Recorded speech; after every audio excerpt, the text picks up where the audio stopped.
What up, everybody? I know you're all over it. Very fine condition, listening to his blather, but we decided to start anyway and see if we could get a few people over here anyway. So I have Max from the Netherlands. How is it possible that you are from the Netherlands and yet you're here with me? That is some type of magic. Yes, well, I mean, years ago we met on eharmony.com or something, and then, then the match just kind of took off, and we've been friends ever since. Or it was Christian Mingle, maybe. I don't recall. You know, once bonds are formed, they're hard to break. Yes. Okay, Munin, good to see you. We'll look forward to seeing you later. What up, William Lee? Yeah, that sounds right. He can run over a little bit. Well, Cliff on comics. How are you doing, buddy? Good to see. Harmony. Good to see you, Cliff. DHB got him, Doug. Good day to y'all's. Nice picks in that DC for Marvel Readers video, Just. Thank you, Doug. I just put out a video, and it's called DC Books for the Marvel Fans. And I worked hard on it, so please at least go give it a like and perhaps watch it. We've already introduced ourselves, dude. Oh, okay, fine then. I don't get a fun one. Hey, how's everyone doing? Good. This is Freddie something, and we're going to be talking toys and comics. But actually, you know what? I'd like another. What was that Aussie hangout? Max, you were in it, right? It was Cliff. Yeah. Cliff and Omnidog takeover chat or something. I don't know. But we've added people in there that weren't on the show, right? The original. Yeah. Okay. Okay, whatever. Anyway, yeah, it'd be fun to have, do another stream with Cliff and you guys. I agree. Max is from the Netherlands. Yeah. Yep, I am from the Nether regions. Look at that. Correct. Millie the model profile pic. Oh. Awesome. I checked her ranking on the Omnibus poll. It was about 200 to 300 something. That's better than it would have been without all Yarna and my banging the drum for her. She'd be, in the 600s. So there. Say his name and he appears. How the hell did that happen? Was I being summoned? Were you calling me across the cosmos? It's like a miracle or something. Wow. Okay. Here's La Raza. How are you doing, La Raza? And of course, if you don't know him already, this is Cliff on Comics, who somehow got into this stream. Who did you have coffee and comics with this morning, Cliff? Was this a... This morning was not coffee and comics. Last night was comics and cocktails. Oh. So and that was with Green Shirt Guy. Next week will be comics and coffee with Cliff, and it will be Sam from the Council of Comics, and I'm going to do my monthly members giveaway, and I'm going to do a subscriber giveaway too. Nice. Just a sec. ALEXA is popping off here. My wife is coming in and out of the house. Okay. So I'm repping Best Dog in Comics. Nice. Even though Bats has become very close. Max and I both love Bats. I love Bats. First of all, wait, do you have no love for Ace and Titus? Because I love Ace and Titus. I love Ace. I love it. Well, I love Ace. I love Comet. I love Streaky. Yeah. Beppo. The Super Monkey. I love Lockjaw. I love Lockheed. D-Dog. I love D-Dog. D-Dog. You gotta love D-Dog. I don't think I've read any D-Dog. What is that? D-Dog Oh my only God! appears in Marvel Unleashed. What's Aunt May's dog? Miss something. Miss Lion, I think. Miss Lion. Like, remember when she was standing up to Thanos in Pet Yeah. Avengers? I was like, oh please, come on, this is adorable, but no. I mean, Squirrel Girl beat Thanos once, you know? I know, but that's because Squirrel Girl has some wild element of surprise, you know, like plot armor that just Doom just gets furious, you know? Hey, it's like Matt Fraction said once about Lucky. They won't F and the dog won't die. What are we talking about? I'm saying, you know, dogs don't have anything bad happen to them. No. What comic? Oh, that was Hawkeye. That was on his Tumblr. Because Oh. people were very like, whoa, Kate and Clint won't, you know. And it's like, no, they won't.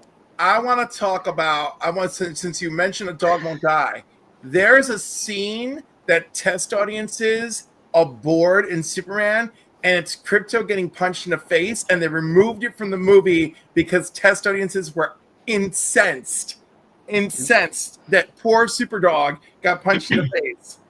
I approve of that censorship. Exactly. Right, and I also, so one of my friends was like losing his mind. He's like, he's a Kryptonian dog. Why does anyone care? And I'm like, people care.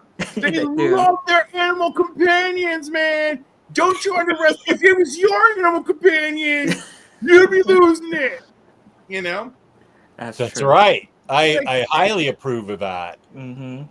Spooey's here. What up, Spooey? He just sent me a bunch of comics. Thank you. Nice. That was nice of you. Earth's Geo is here. What up, Earth? YP is here also. Matt H, new best friend. Thank you, buddy, for being here. Nice. Matt H, new best friend. Yeah. Wow, right in my face. right while I'm having my salad and everything. Well, he's new best friend. You're already established best friend. Yeah. Oh no, I'm old news. I'm old news. No one said old. Oh my goodness. Kenny's here. Wow, you want to get nuts? Let's get nuts. Look at Kenny popping off. Right on. Nice. Javi, FU. Also, thank you to James, for the great thumbnail. James, you did a great job on that thumbnail. It's awesome. Thank you. Great, He truly did. Max, I love this shirt you're wearing. You're just giving off all the vibes. You know, it's great. It's that perfect, like, the weather's cold, but we're still approaching summer vibe. You know, it's like I'm chilling with my friends in the afternoon, and then I'm gonna have sangria tonight. Like it's all the things. It's all the things. That's what I do. What time is it there, Max? It is just past 7 p.m. Okay. Thank God we can all be awake. Freddie, where are you at? I am in Puerto Rico, and it is That's very in Puerto hot. Rico. Yeah. Yo no sabía que estaba en Puerto Rico. Mi mamá nació en Santurce. Ah, qué bueno. Sí, Bastante cerca. bueno. Yeah. ¿Está cerca? Benicio el Toro nació en Santurce. Sí, Él todavía va para allá todo el tiempo. Ya, tú sabes que yo conozco todos los puertorriqueños y dónde nacieron al lado de mi mamá. I'm not hearing Omnidog in there anywhere, and you're professing. No, you're very fluent. We're talking about my mom being born in Puerto Rico. Yeah. Okay. Hablo así. Puedo mantener una conversación. I know, that's pretty good. That's pretty good. Listen, I worked hard. My grandmother beat it into us, and I love it. especially at work when we get somebody random looking for like, our building used to be in urgent care, so people still show up looking for urgent care, and I'm like, no. Tú ves ese Mavis allá al lado, enfrente de Mavis, tú vas a encontrar urgent care. Vete para enfrente de Mavis. Este camino, Mavis y al frente de Mavis. Ok, estamos a la espalda de Mavis, al frente de Mavis. Ok, no más bien. Ok, llámame. There you go. Llámame, that's hilarious. Oh, well, no. That was hilarious. Yeah, it is funny. No, it's so funny because I tell them to call me if they get lost. And it's worked. Yeah. Pidima, how are you doing? Good to see you. And AS is here. Good. AS said, Jess, please translate as the leading Hispanic authority on the internet. The leading Hispanic authority on the internet is not in this room. I usually can only translate it when Rodimus Prime Rib. I have to see it to be able to translate it. I can't hear it. I'm not that. I mean, I'm the leading authority, but only when it's printed in front of me. Exactly, the And written Gio's word. there to actually tell me what to say. That's so. like me and French when I'm in Canada. I'm like, I recognize that. I was like, I know my Latin roots. And then like someone will speak and I'm like, I don't know what's happening here. But the last time I was in Canada, someone got out of his car. He almost hit me, right? And it was a midnight comic book haul. And the owner of the comic shop, and it's called the comic book shop, right?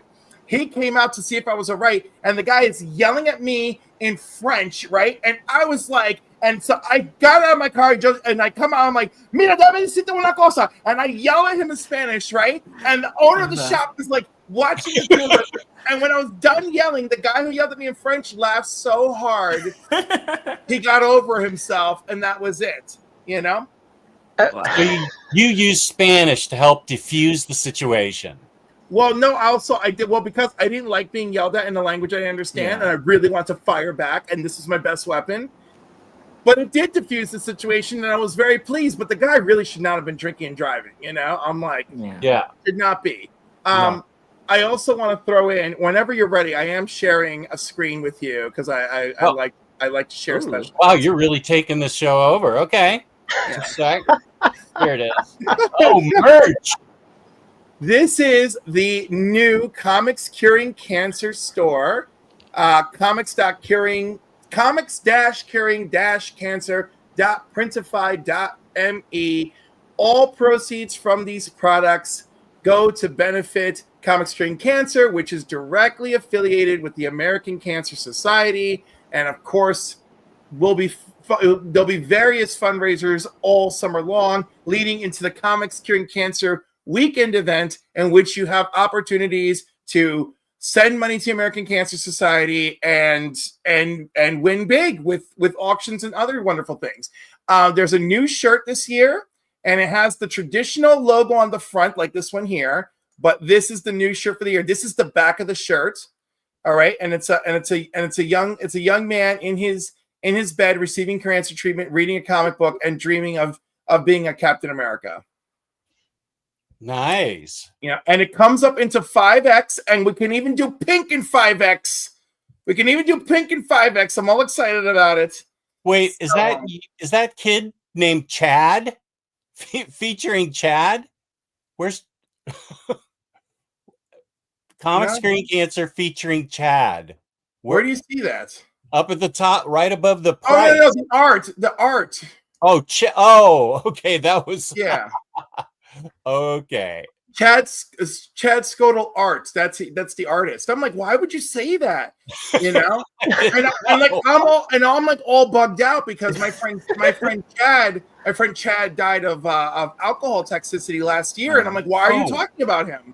You know, what a bad moment. So I apologize to everyone. But we're back, everybody. We're back from that place. We're back from that awful place. But again, for those of you who have not heard of Comics Curing Cancer, also known as C3, please go check it out. Please make donations. And if we hit $60,000 this year, I will get a Comics Curing Cancer tattoo. So there you go. 60,000. That's an impressive goal. It is. Well, we hit 55 last year. Over 55 last year. Wow. Yes. And the year before it was over 25. Wow, that's a big increase. I need to talk to you about this. I have a charity that I like to promote, and I've been trying to figure out how to do it. So I would like to talk to you about this so I can figure out how to get. I am not the one. Who is the one? I'm just spreading the word. So currently, Comics Curing Cancer is run by Rob's Fat Stacks of Comics, who you may know him from Only Slabs, Legion of Comics, Mark, and DJ Links. So the three of them are in charge. But if you DM C3 with questions. I'm sure one of them will get back to you. But yeah, this actually started with a different YouTuber who did a 24-hour stream to benefit the American Cancer Society because his sister had cancer. Then the following year, a lot of things changed in his life, and he could not take on the mantle. So Rob took on the mantle and dragged Mark and DJ on board. And, you know, DJ had lost his mother to cancer. And then it got bigger and bigger. And now this year, there's a special art book, and there's going to be a preview on June 1st, and it's going to be revealed at Heroes Con at the Comic Screen Cancer booth. It's going to be a whole thing. Oh, that's another thing. You're going to be at Heroes Con. You don't even have to DM anybody. You can ask questions at Heroes Con. So there you go. But I will tell you this. If you want to draw more attention, the main thing these guys have done has really been get the word out, hit up everybody they can for support, which is artists, an artist who will submit work for free, artists who will submit work at a discount, people who donated parts of their collection for auction, all sorts of stuff. So you can start rallying people together now for next year. There's your way to do it. Okay. That sounds awesome. This is a great cause. So I assume that James is already, there we go. There you go. Printify. Merch shop. Thank you. It's wonderful. And well, no, thank you. This is your platform. I'm glad you allowed me sharing. You'll notice there's the mugs, the cups, and everything there. And wait, there's even, look at this, a Bluetooth speaker. Wow. With the Comics Curing Cancer logo for purchase. That's awesome. Yeah, I just think it's funny because obviously they let you pick out things, but they were like, yeah, we're doing the Bluetooth box. I love it. Well, that's awesome. That is awesome. You know, and when my secret admirer invited me to join you guys here, they had no idea I was going to come bringing news of Comic Screen Cancer. No one knew. I was here for the invasion, but what a wonderful surprise that I have a fellow Puerto Rican. I'm so excited. Yeah. Although I'm only half Puerto Rican and half Canadian and born in America. Closed captioning, I don't know. You'll have to turn that on. I think you have to turn that on your YouTube, and you actually do that, Arya. Turn on closed captioning, and when it's on, I'll have these guys talk to each other, and let's see if it prints out what they're saying. That'll be such the struggle. Such the struggle. You know, that never works when people say like, "Oh, start talking now." I had like when I was visiting my friend that I stayed in his house for what was it? 3 weeks. Oh, okay. 8 years. 10 years. So, yeah. Freddie took over this guy's house. For how long?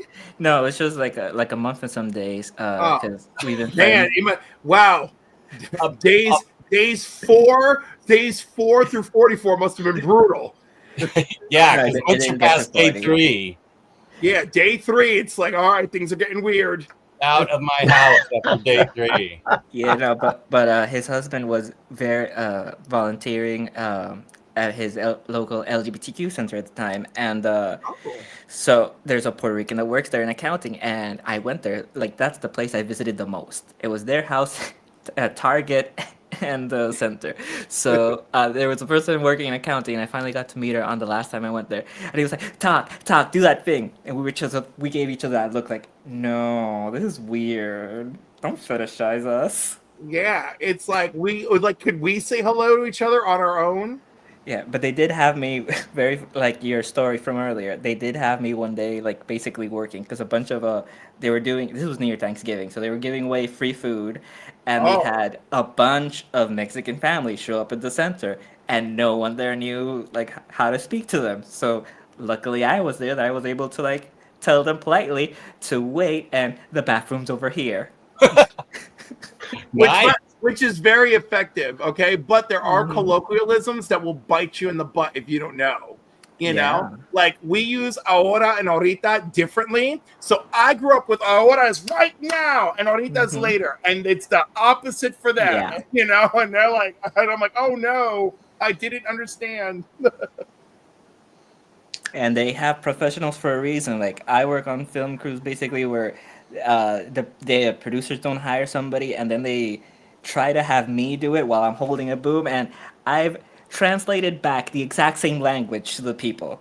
Like somebody speaking to me in Spanish and then I'm speaking, like I'm translating the back in Spanish or translating English back to them, and I'm like, oh wait, I mixed it up. Wait. Yeah, no, and it's difficult when you're in the middle of a freaking activity. You know, you're like, I'm holding a boom on set. It could hurt somebody if I drop it, and you're making me think about all this other crap. Thanks. And a 30-pound mixer bag right there on my chest. Oh, and a 30-pound mixer bag. Oh, no problem. No Yeah. problem. You work out, right? No problem. You know, your healthcare is good, right? Is it? Did you do enough production this year? I'm oh my god, I can't think about like life. Life is just like, what are we doing here, folks? What are we doing? No, you know, like no. I don't like what how are we getting it right? How are we getting it wrong? Like, you know I'm getting it wrong. I don't have enough goddamn money, so I'm doing something wrong. And the thing is, like, I have a really big heart, you know, so every time it looks like a money-making opportunity, but it looks like somebody could get hurt, I don't want it. Obviously, I'm like, oh well, that's gonna be bad. That sounds good for like 5 seconds, and it just sounds like it's going to be awful. Oh, I don't have a heart. I was just telling this like a few days ago in the group chat to Max and Jess. Like, I've worked with billionaires. I've worked with crypto billionaires. Let me tell you, they are the scum of the earth. But if they're paying me, I'll be there. Oh, yeah, of course. Well, you know, I mean, like, I'm working for a nonprofit, but I mean, I still have to work with the occasional scummy person who are like, why are you here? And you know, you just got to do what you got to do. You know, but I got to tell you, is it awful? Like we had a really big scumbag who had to leave recently, and I was like so thrilled, you know. And I was like, oh, I've hated this guy forever. He's useless. We're finally getting rid of him. And then he was like, it was his last whatever meeting, and he was actually like crying, like talking about leaving. I was like, oh, don't be human now, you piece of crap. No, you're ruining this. Isn't that the worst? When people with no...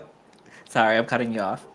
No, but it's the worst. It's like, how dare you be human? You're kind of ruining this for me. But I dislike him so much that I powered through, and I still celebrate it. When it was done, I turned to my friend. I was like, Leanne, should we celebrate? Should we have margaritas after work that we're finally rid of this guy?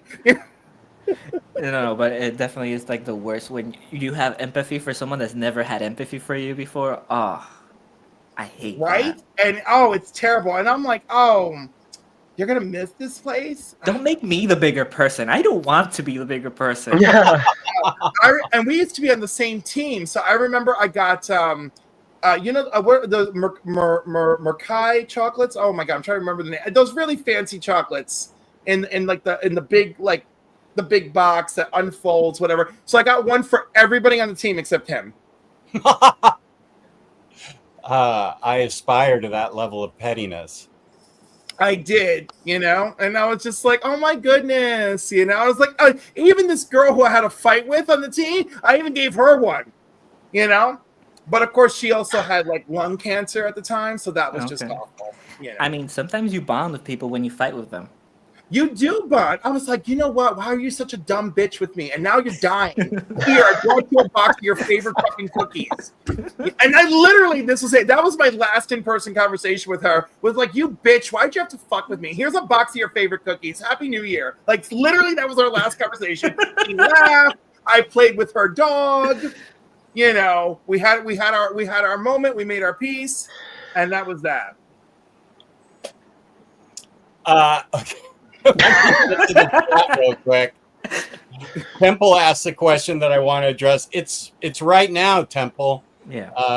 The DC reprint poll is right now. I'm thinking about making a video maybe Monday about how I'm going to vote. Let me see if I can get. I know right where it is. Let's see. Let's see if I can put this in the chat. A link to it.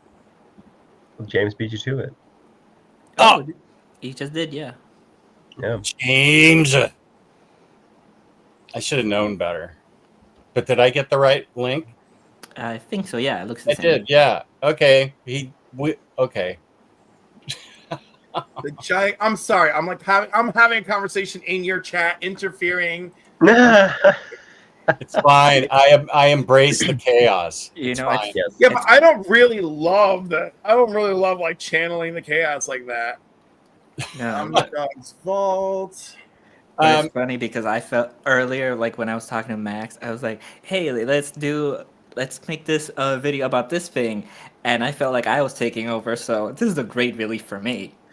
Well, Oh, I'm so glad I can provide this for everyone. Yes, thank you.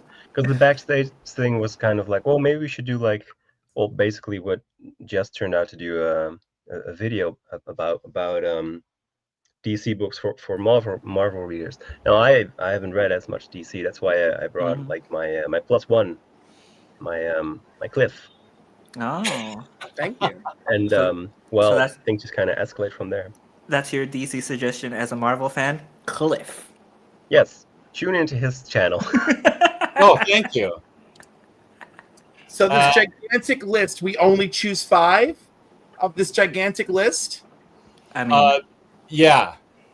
So I gotta choose. So of this humongous list, filled with beloved cultural iconic. I can't say the word. Iconography of my lifetime. I can only choose the one I want most, the one I want least out of 5. Yeah. And if you think that's a lot of books, wait till we get the DC Most Wanted Omnibus poll. That's going to have for the like love of God. 500 to choose from. All right, let's begin. I love the Authority, absolute Batman and Robin, Batman Reborn, fun, Batman Incorporated, fun, Black Mirror, fuck the Black Mirror. Absolute black. Yeah, no. You know what? I'm tired of people's brothers showing up and being evil. Get a freaking clue, Scott Snyder. You get a clue, and the other one who keeps outing all the superheroes and their secret identities. And I normally like him too. Oh my God, he wrote Daredevil. Who's the Darcy? Brian Michael Bendis.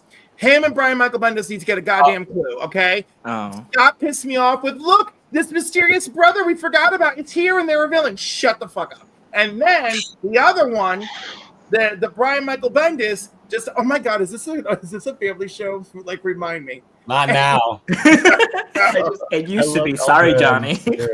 And I love then, the short size of demonetization. Yeah. no, because I need. No. We're 27 minutes in. We're safe. It's the first 10 seconds. If you drop an F-bomb, YouTube hates that, and the algorithm hunts for it. I had a video snatched on me like this, and I was like, why? And I went and replayed it, and I was like, oh, F-bombs. Instant F-bombs. Okay. No, but YouTube used to be really strict on it. It's a lot less now. Yeah. Absolute Danger Girl. Okay. Wait, are you going through the whole list right now? Oh, yeah, I am. I'm furious. Absolute Final Crisis. Fuck Final Crisis. There's like 40 absolute titles. Oh, I don't care. Absolute Identity Crisis, maybe. Absolute JLA Avengers. #1. We need that. We need that in our lives. We absolutely need it in our lives. Let's see. So mark that #1. Yeah, I did mark that #1 because George Perez, rest in peace, Perez. Also, Absolute Superman for Tomorrow. Isn't For Tomorrow that bullshit with Jim Lee and Brian Azzarello? Yeah. Fuck that. Burn that off this list. All right. Top 10 was very good. I have feelings for it. Wonder Woman by Azzarello and Chang. Look, I appreciated what they did, but like, do we need an absolute edition of that? Yeah. I do. It's awesome. It's awesome that you need it. I'm glad we're not sharing votes. All right. Don't forget that on there, I think, is Absolute Promethea, too. Oh, Absolute Prometheus on here? Oh, girl, hold on. Where are we? Oh, my God, Absolute Prometheus here. Oh, that's my #2. That's my number two. Oh, my goodness. But For Tomorrow is garbage. American Vampire's cool. Neil Adams, cool. Brave and the Bold, cool. New 52 and everything New 52 can go to hell and you know what? It can go to hell. I'm gonna leave it at that. I'm gonna be nice and just say that, right? Did we finish the absolutes already, or are we still in the absolutes? No, I'm in DC Universe. Deathstroke by Christopher Priest. I do love me some Christopher Priest. Flash the Silver Age, okay. Harley Quinn by Amanda Connor, fine. Oh my God, there's so many volumes. He-Man, the Masters of the Universe Omnibus, interesting choice. House of Secrets Omnibus, exciting. You know, Jack Kirby's Demon Ops. Oh my God, yes, that's my number 3. That's my number 3. Which one Jess? is? Jack Kirby's The Demon. Oh yeah. Oh yeah, that's a good I one. just picked up issues 5 and 6 of that. Let's do that. Jess, do you remember when this stream was going to be this book? Yeah, that was yesterday. Yeah. I'm so sorry. And Legion of Superheroes. Legion of Superheroes is on here. All right. Enough of me and Minecraft. Freddie, Don't I'll vote, have everybody. Link is in the chat. No, so I'm glad Larry's doing okay, because that was going to be my second question. Oh yeah, he's just having equipment problems. But I also am not sure he has the time to really do it anymore. So if you want to do it like next week, Freddie, since you've read it and you can reread it, you and I can talk after the show. Yeah, no, I definitely should, because I want to show this off again. Oh wow! That was thanks to our dear friend Fariha that sold me this. Oh, where did she get that? Baltimore? Maybe it's marked 2017. It's very possible you were there. Oh yeah, I was probably there with her. Yeah. Okay, well, good for her. Yeah, I did want to pitch you though another book, because I was like doing another video, because I was going through my DC books for the hijacking that me and Max were gonna do, and then I found this. And then Cliff hijacked. And then You got out hijacked. I got out hijacked.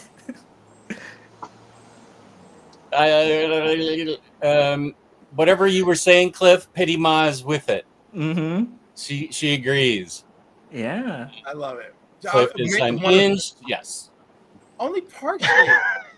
Only partially. I'm submitting my choices. That's it. Oh yeah, that's right. I voted on it. Okay, I meant the poll for most wanted DC Omnis. Do we know when that is? Do you know, James? I feel like that's probably in a couple weeks. Yeah. Because they have to aggregate all this data, and it's usually Peter and a few other people, but I would think that it'd be in a couple weeks. What do you mean aggregate all this data? This is the final round, right? Yeah, no, but this is the only round. Why isn't Google Docs doing the heavy lifting at that point? It is, but then Peter is very much an information data nerd, and so are a bunch of people that work on this. And he wants to make sure that a whole bunch of people aren't phoning this shit in. Well, that's part of it. They just make slides and stuff for it. Yeah. They also check the IPs to make sure that nobody's doing multiple account voting. The IPs? Yeah, they've had to resort to do that because people do cheat. That's how we ended up with a dead Robin. But what? That wasn't cheating. That was just using the phone call and getting beaten by your parents back in the day. That's all. Yeah, that was a 900 number that was like 75 cents or something. Yeah, but wasn't it like a lawyer that called like 300 times or something? There's a story out there that someone used their modem to robocall. Oh, right? Okay. And I am unsure of the legitimacy of that story. Yeah, because that'd be expensive, right? Yeah. Okay. Too bad. Well, yeah, but they also go through the data, analyzing what went up from last year, what's been reprinted last year, and what how many titles how many votes and percentage, are these recent books, are these old books? They go through a lot of data. Yeah. I was on the Marvel Most Wanted poll results show. And it was like 3.5 hours. Yeah, and wasn't it? A solid 2 of them was going through the entire list and then the data. Yeah. Yeah, and then showing us who won. Yeah. Oh my God. It's actually, I don't do any of the counting. I just appear on the show, so it's fun for me. Exactly. But I think it's also fun for Peter because that's what he's into. Yeah. He loves to do all kinds of things with data. So I couldn't do it, but I mean, he's perfect for I mean, it. I guess I can't blame him. Tasha Yar used to like to do all sorts of things with Data as well. I know I'm saying it wrong. I'm sorry that she left that show too. She was good. Yeah, but you know, it came down to they had 2 characters playing security, and they're like, "Yeah, someone's got to go." I thought she left on her own, thinking she was going to get better opportunities. Again, not really 100% sure the whole history of that. Yeah, it sounds like a scheduling conflict, which usually means like they didn't pay enough. Well, I don't know. Well, no, it was definitely an issue. There was definitely an issue about we got to get rid of somebody, you know. So they kept the Klingon. But you know, she was dissatisfied with her. Allegedly, she's dissatisfied with her role. In the first season, she felt that Tasha Yar wasn't being used in a meaningful way. She was. Yeah, you're right. She was frustrated with her limited screen time, and then of course they killed her off, and then she came back, as you know, for yesterday's Enterprise, and she came back as Sayla, you know, her half Romulan daughter, you know. So like that's always, and it's so funny because like they're like, that was an alternate timeline. It's like, it was, but it wasn't, because you see, you left Tasha there, and it ended up screwing up your timeline. Jess, your DC recommendations for Marvel readers are awesome. Thank you. The video is playing on my TV while I'm taking notes and adding books to my IST wish list. Good work, man. Well, good. I'm glad. Nice. I'm very glad that you watched the video and dug it. Yeah, I watched it too, and I was surprised that you went for so many Omnis. I don't remember. Was your Marvel for DC readers also just full of Omnis? Yeah. Okay, because DC is very has a lot more books that are open for people that don't know much, because they do a lot of Elseworld titles. So I was surprised. I just wanna do some fact checking here. Denise Crosby posed for Playboy in 1988 after she had left Star Trek: The Next Generation. Her character's final episode aired in April of 1988. Her decision to leave the loan was based solely on her creative frustrations. While many media outlets have speculated over the time, there is no evidence that the producers or the network had any issue with the Playboy shoot. Crosby has openly discussed her reason for leaving the show and never cited Playboy as a factor, and neither have producers like Gene Roddenberry, rest in peace, or Rick Berman. And that is a personal choice of hers after leaving the series. Also, if it was that controversial, why have her come back for yesterday's Enterprise and to play Sayla? So there's that. And I just got this text in from Nate Burkholz. If I was on that first season of Next Generation, I would also have asked to be killed off. It was a brutal first season. I mean, my God, remember rough. Like that, the one where they went to the planet of like animal things, all black humanoids, like that episode. That episode needs to just be expunged. It kept getting better and better. Yeah, that was a rough first episode for sure. Like this is the season 1 to the end of season 2. This is how it kept getting better and better.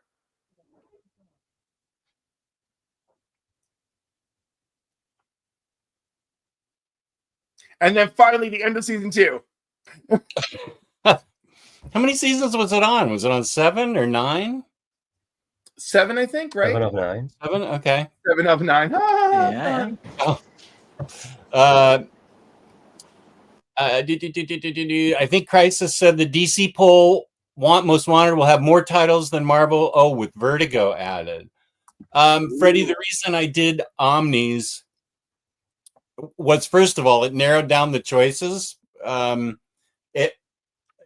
Because as you say, there's a ton of standard hardcover books that are good. There's tons of deluxe books that are not. I mean, I could have recommended Supergirl, Woman of Tomorrow, and maybe I can do that at some point. But I felt like if I recommended anything out of the central core of characters. Somebody picking up the book, I think all these other books require a little bit of back knowledge, a little bit of knowledge on the DC universe. And the books I picked, I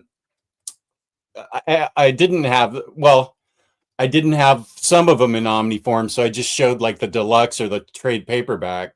But I think that reading something in omnibus format is a more complete reading experience rather than going to an absolute or something that you don't know the characters really well. Does that make sense?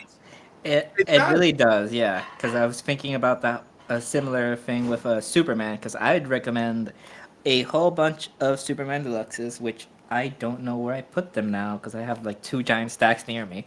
Yeah. He has versus going to the Gleason omnibus. Yeah, I mean, there's not tons, but there's like 4 or 5 really great Superman origin stories, like Superman Birthright, Secret Identity, Secret Origin. Then there's Superman Up in the Sky. I would put Superman Up in the Sky and Supergirl Woman of Tomorrow together as like together for a different video. Like if you read these characters, now you should read this. Like if you like Superman, then here's what you should read. And I'd pick, even though they're both by Tom King, I don't care. I'd pick Up in the Sky and Supergirl Woman of Tomorrow. So that's what I'll do next. If you like this character from my video, then you're ready for this character. Nice teaser there. Sigma says, "What is the comic behind your right shoulder on the cabinet? Do you mean that Superboy and the Legion of Superheroes Treasury Edition? Are we talking about this? Yeah, you want to show it off? Sure. Eric, this video is probably going to get demonetized. This is going to be a fun stream. Yeah. Clip is on fire, right, Kenny? Bro, I've never heard someone curse on a Jess stream, and now it's been like 10 times, and it's not even Jess doing it. No, it's not me doing it. Let me highlight you, Clip. Oh, that's cool. I remember having the... oh, that's the original one. It's $1. Yeah, and I picked this up. I picked this up at the comic book shop in Canada for the Midnight Madness sale. That's awesome. I remember having that. Yep. I paid $7.50 Canadian for it. It was magical. Magical. Nice. And then in more recent years,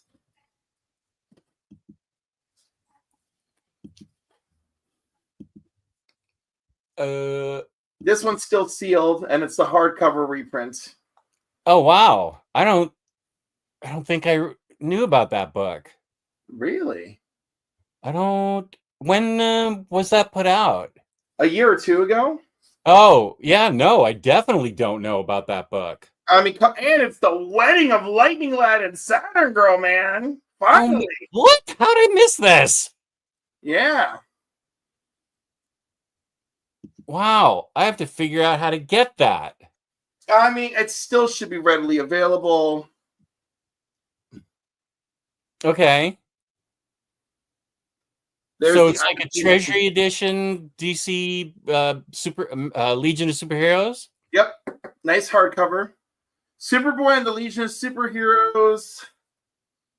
It really doesn't say anything defining, does it? It just says all new collector's edition with a brand new afterword by Paul Levitz. That's all.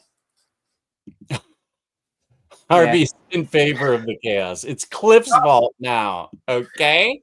By the way,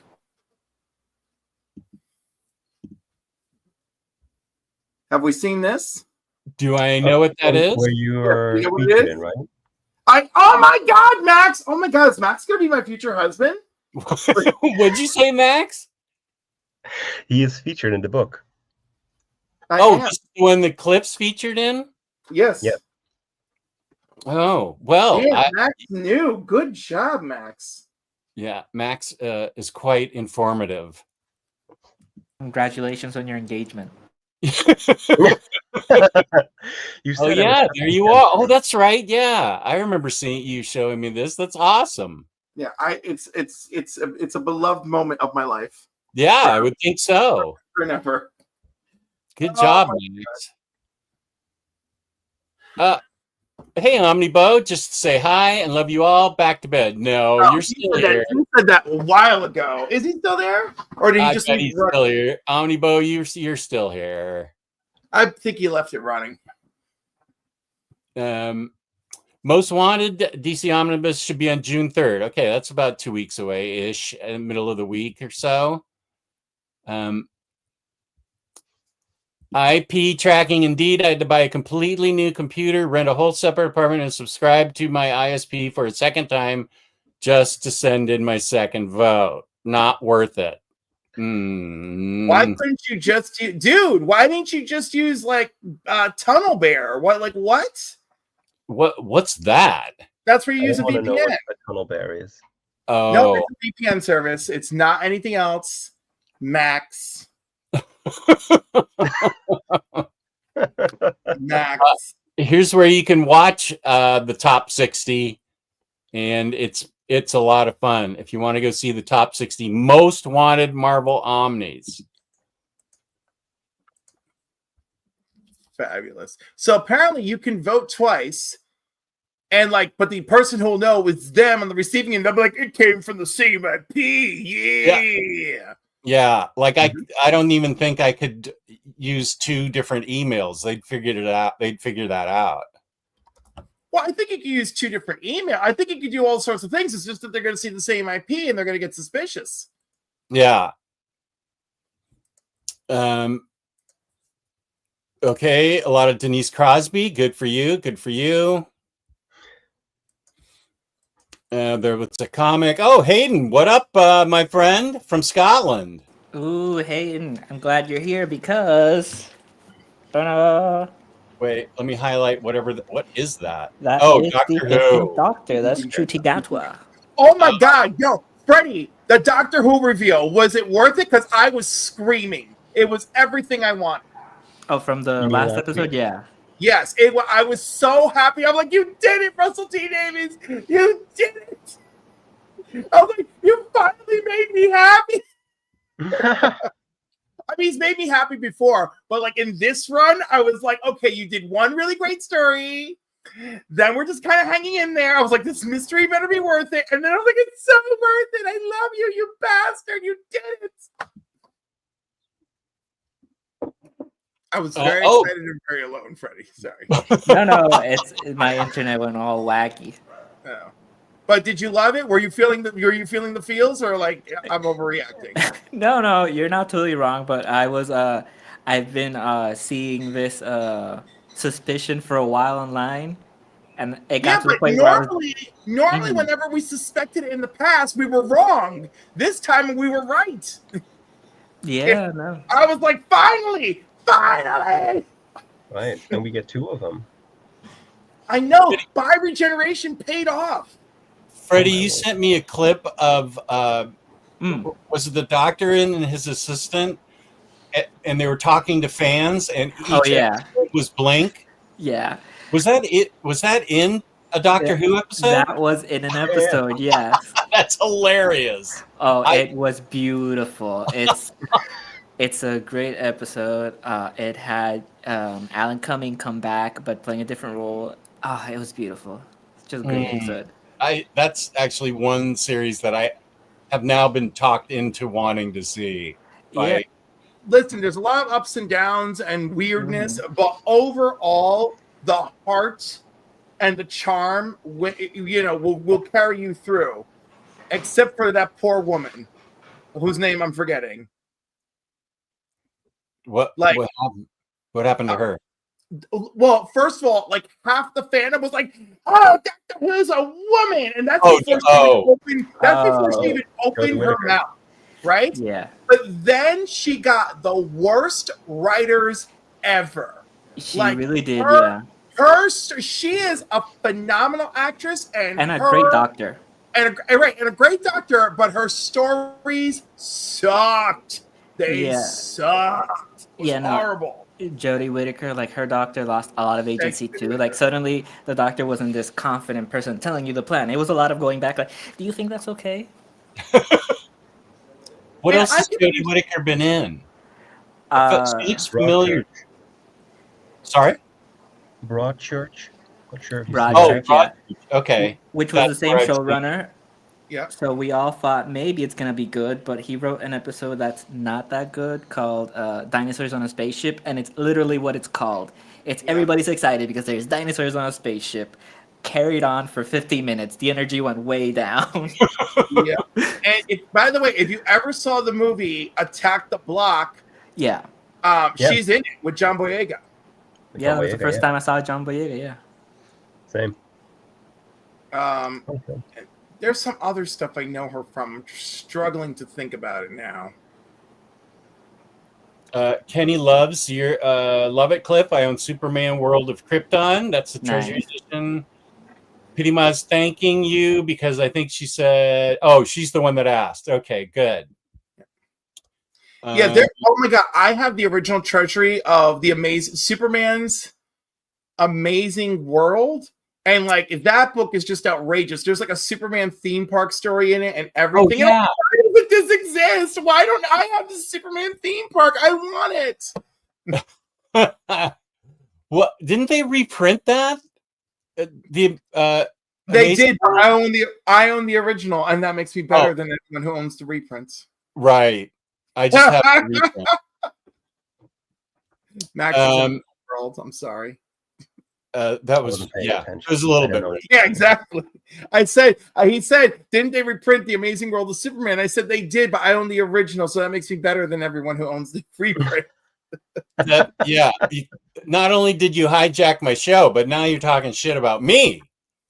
Well, you didn't even know about the hardcover of Lightning Lad and Saturn Girl getting married. Come on, step up your game, adorable Omnibo. That is totally true. James, can you send me a link for where I can find that book? Yeah, I found one on the Bezos site. I'm having difficulty finding it anywhere else, though. Oh, so it's out of stock at like regular retailers? Maybe. I'll send you the Bezos one first. I'll keep searching. All right, when we're done. Batnessa is here. Hi, how you doing? How you Good to see her. I am loving Pity Ma's latest comment. Okay. Well, I'm way behind. Pity Ma. Oh my god, you've captivated her attention. She's 79. My mom is 83. I've been captivating her attention for 83 years. Wait. So is your mom okay with all Eclipse F-bombs and everything? she doesn't care for it, but she likes to, she likes your energy. Yeah. Right, she likes my energy. She doesn't care for the F-bombs and stuff. And then, of course, if anyone makes even the slightest comment, she gets all like upset. So like my nephew and my niece were visiting. Anyhow, not niece. My nephew and his fiance were visiting, right? And I don't know if I was on somebody's show. Oh, I was on Peter's show, Triple G, right? And really, what a beautiful and lovely episode. And then there was something of mine that I did later, and they watched it, and lovely. And my mom is like, "Oh, you have all these, you have all these friends in California. Do you watch Cliff's show with them?" And they're like, "Oh no, we can't do that." They never specified the "oh no, we can't do that." Right? My mother immediately took it as, my jokes are too sexual, my language is too flavorful, and therefore it's my problem. Of course, Puerto Rican mother. So and I said, did you ever think it might just be hard for them to introduce their random California friends to my show? Because I'm talking about freaking comic books and sci-fi, which, although there is a greater audience for it now, it's still not for everybody. And then she get this side eye that I inherited from her. She gave me this side eye. Side eye. Wow. And you know what's so funny? At work, they've already labeled it labeled it resting Cliff face. And then yesterday there was some IT crap going on, and I'm former IT for the same company, but now I'm doing this stuff. and the IT guys are moving around, and one of the laptops, and it's for the director of the lead of our building, her laptop is acting absolutely bonkers, and she goes, "Why is my laptop telling me I'm not connected to the internet? But clearly I am connected to the internet." And I looked at her, and she goes, "Wow, resting cliff face 2.0." And I'm like, and I said, "Get that demon possessed laptop out of here."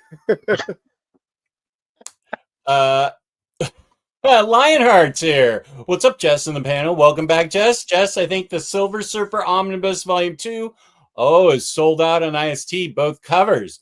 IST, but what about, did you look at organic price books where you could get Silver Surfer $2 off your order using code Omnidog?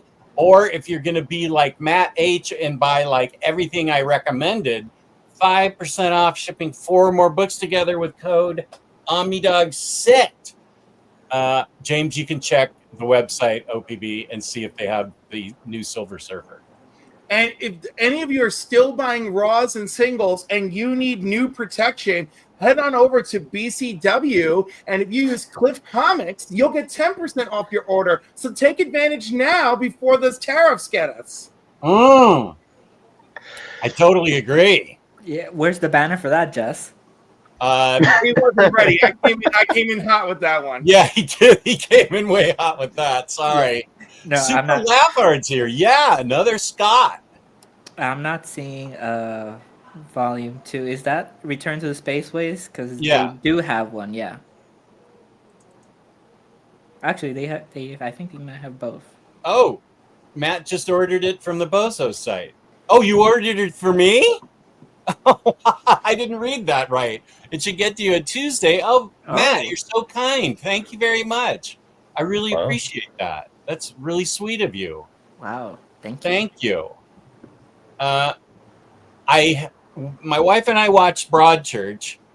I made the mistake of watching that first episode of Black Mirror and Oh no. never went back. I'm gonna try again and just skip that first episode. That's what I heard. That's the Prime Minister one, right? Yeah, the pig. Yeah. I that was not my cup of tea, but I heard that the rest of it is really good. So that's something I want to see. Watch What We Do in the Shadows. So. Oh yeah, I need to see that. Oh, there's so much to watch. There's so much. There's a whole list of Star Wars stuff too. You know. Let's not get into but there are 2 episodes I think you would really enjoy. There's one where that's about these 2 lesbians that upload into a internet thing. It's very hard to describe. It's a beautiful episode. And then there's the Star Trek episodes, which they did a sequel. Like they're doing like a Star Trek spoof, and they did a second part because it was very popular. Yep. And a great cast too. Yeah. This is Black Mirror we're talking about? Black Mirror. Yeah, Black Mirror the episodes, a lot of them are dark, which obviously you saw that first one and we're like, wow. So there are some heavy duty dark ones. Yeah. And then some of them are still dark, but like haha dark, you know? Like, that's a bit of a dark ending, but like everyone's still alive, you know, like that sort of thing. Like,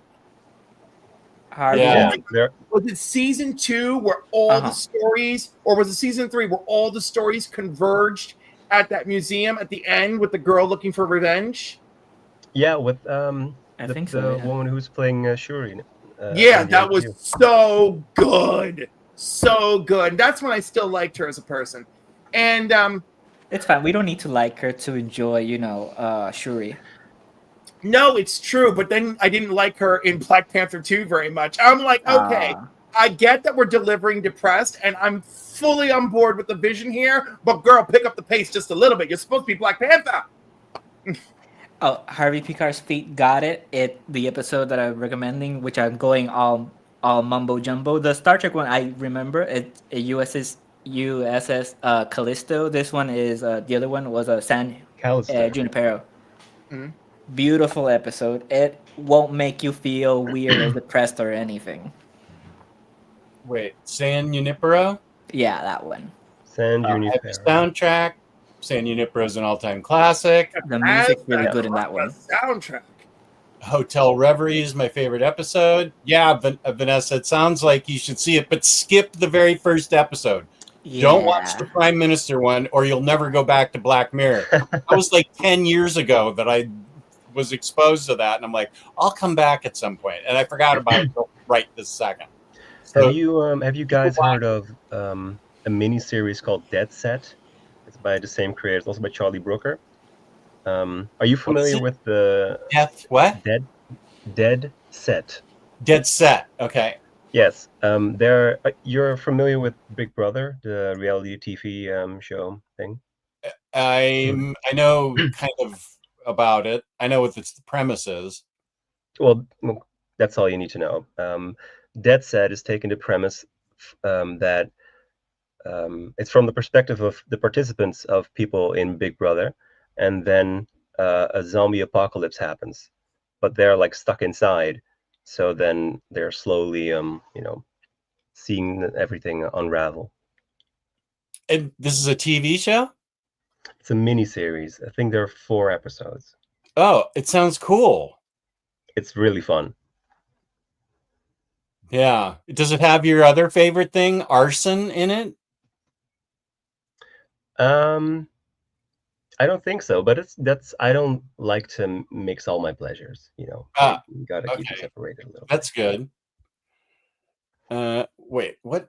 I need to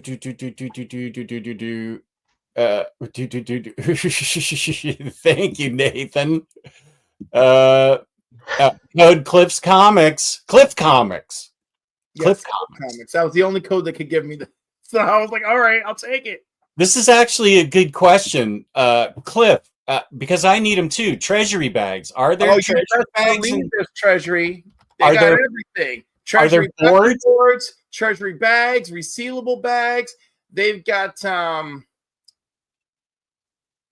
what else do they have? I think that's it. Treasury bags, treasury boards, treasury resealable bags. They say they have 27 products with the word treasury in it. So I feel like there may even be treasury top loaders.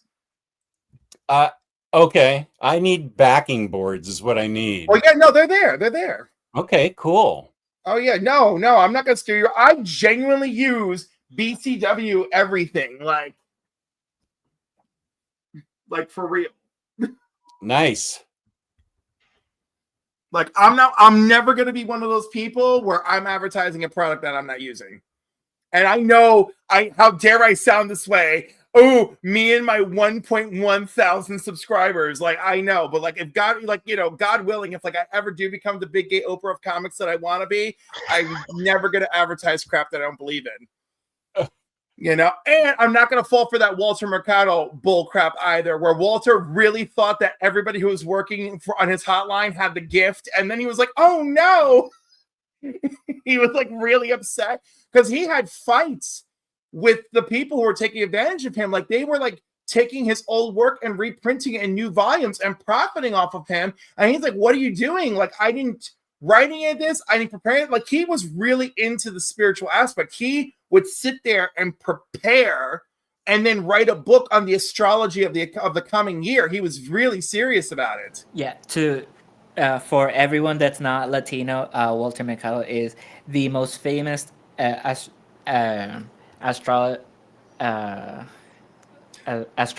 like ever, basically. Well, / like psychic. He did tarot card readings too. He was a psychic as well, a TV psychic. I worked with him once. Went to his house, and I also went to. Oh my God! Was it for the thing? Was it for the documentary? No, it wasn't for the documentary. Before the documentary? No. It was, yeah. So him and his assistant, his partner. Listen, the assistant was on the freaking documentary being like, look, I know what everyone thinks, but we're not a couple. They're a couple. Yeah. Jess, have you ever seen the movie? What's this? I'm already forgetting. The Pianist. No. No. Really? What's his name? With Adrian Brody? Adrian Brody. Yeah. No. No, it's not that one. Give me a second. Because there's a very particular situation that's very similar. What? What In to what? Walter McCall and his assistant. in a movie? In more popular culture that you'll understand what we're talking about. Yeah, but Jarn in 158 is getting an exciting. I love that movie. For the whole June, you're gonna be watching it the entire June. Uh, is that a TV series? No, it's a movie. With Film. Heath Ledger. Oh, I just read about that today. I know what you're talking about. Oh, it's an You're gonna amazing watch movie. one movie for the entire month, or is it? It wasn't a TV series. No, it was a movie. It was a movie. No. Oh, okay. I'm still curious which movie you're referring to, Freddie. Was it like? Do you mean the Liberace movie? The Liberace movie. There you go. That's Oh, behind yeah, the there you go. candelabra, I think, yeah, right? yeah, Yeah, oh, I love that. Oh, okay. So here's my other Walter Mercado thing. There was an Mhm. actress, I can't remember which one, but there was an American actress who loved him, sought spiritual Yeah. advice all the time, and when she died, she left all of her stuff to, like all of her physical items, her movie stuff, Mhm. she left it to him. I'm trying to remember who it was. Oh, I don't Was it remember. Raquel Welch? No, it wasn't. Raquel Welch outlived him, I think.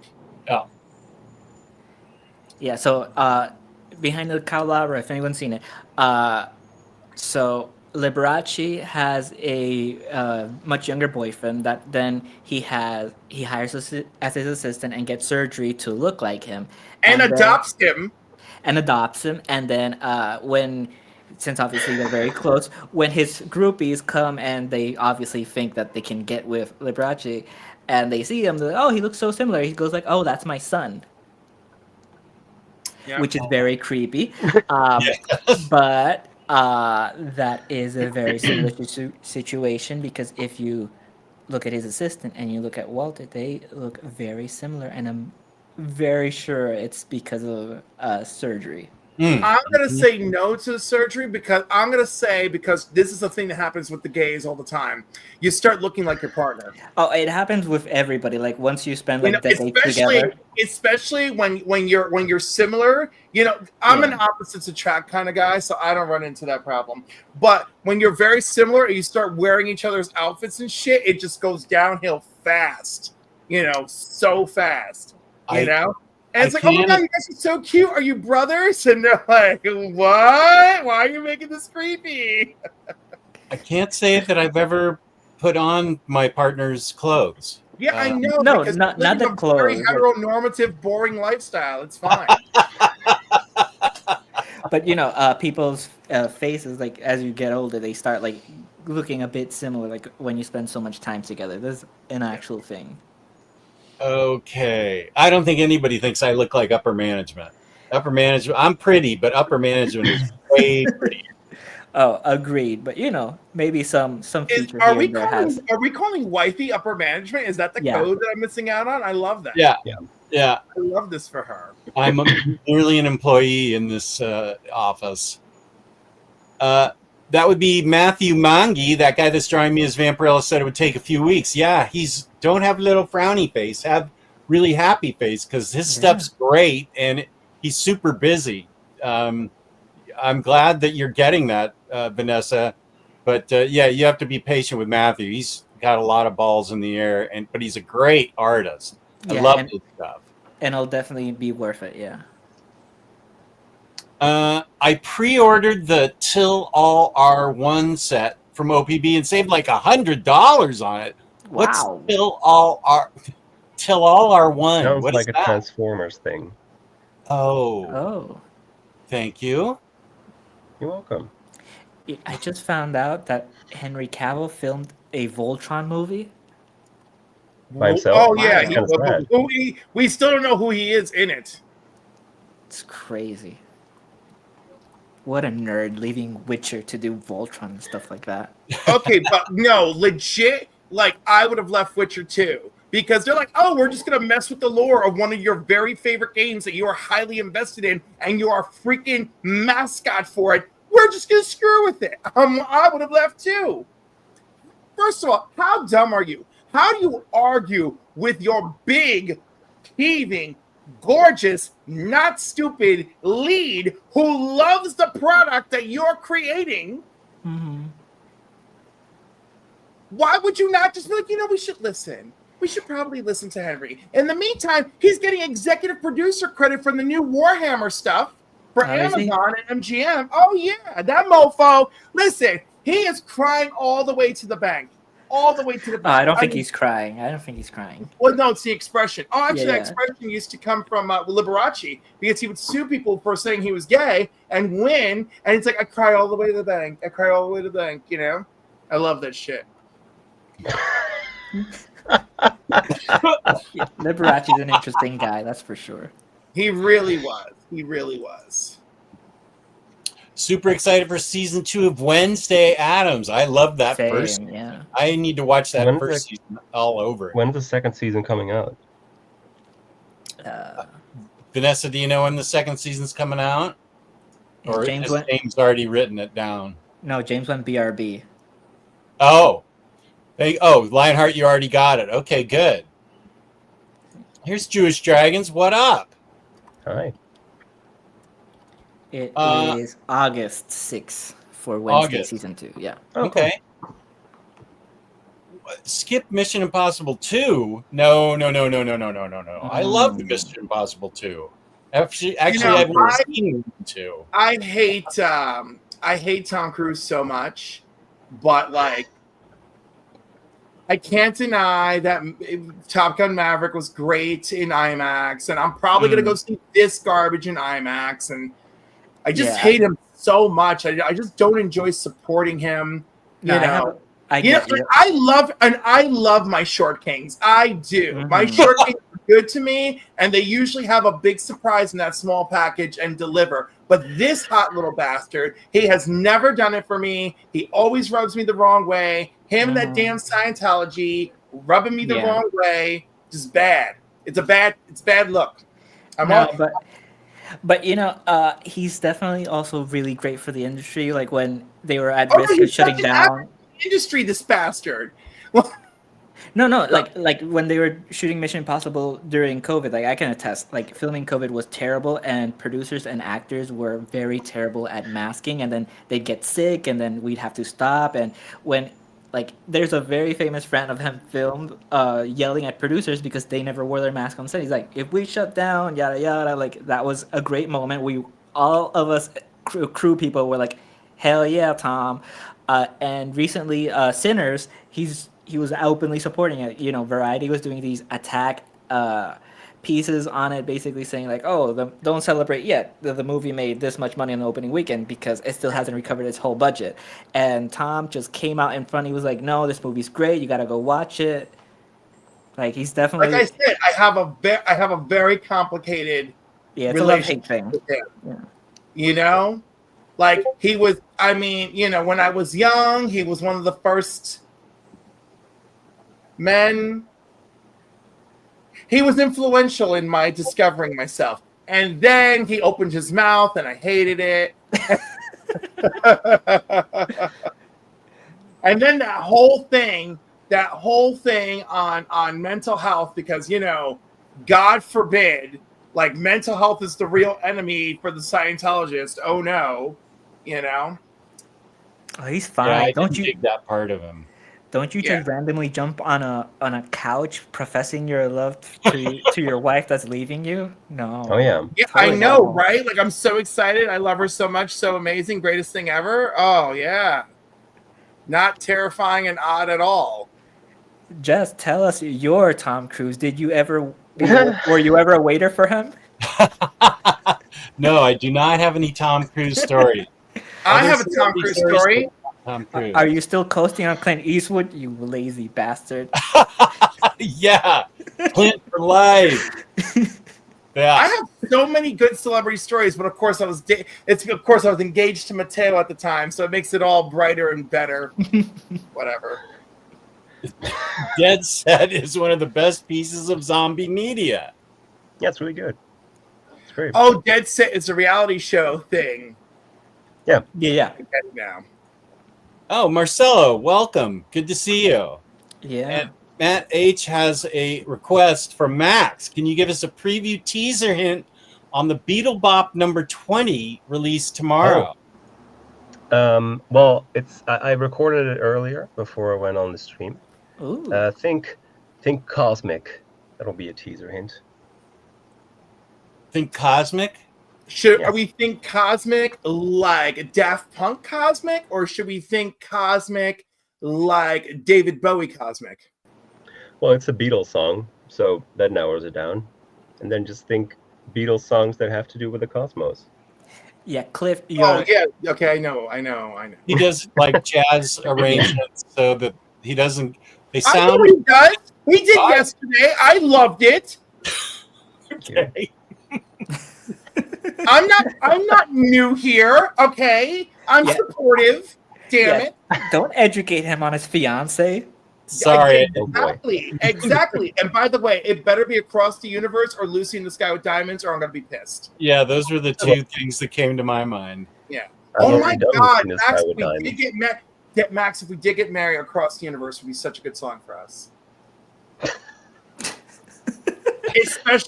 especially because like I want to have a Doctor Who fee, so like we actually like come out of the Oh. TARDIS for like for like the reception, Is that like a Whovian who's coming out of the TARDIS instead of the closet? No, I'm not thinking of it that hard, honey. I mean, like I Oh. just want it to be pretty and spectacular. But I have my wedding planned at $5,000, 25 grand, 150 grand, and $3 million. I have my wedding planned in those stages because the last time I checked, I could still get Lady Gaga for 2 songs for under 300,000.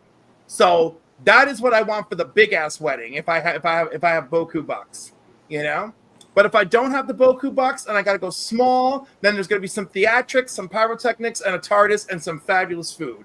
If I go medium size, like 25 grandish, it's a small wedding, some pyrotechnics, some lighting, a drag queen doing the MC work. If I have a little bit bigger, broader money, the MC becomes Kathy Griffin. I invite more people. I mean, I got all the plans. Wow. Whoever's gonna marry me, it's God. They're gonna have to love all this shit. Everything that just came out of my mouth. They gotta love that on top of everything else. I think they just gotta love you and roll with it. It's like, Yeah, okay, honey, it's I your agree day. with that.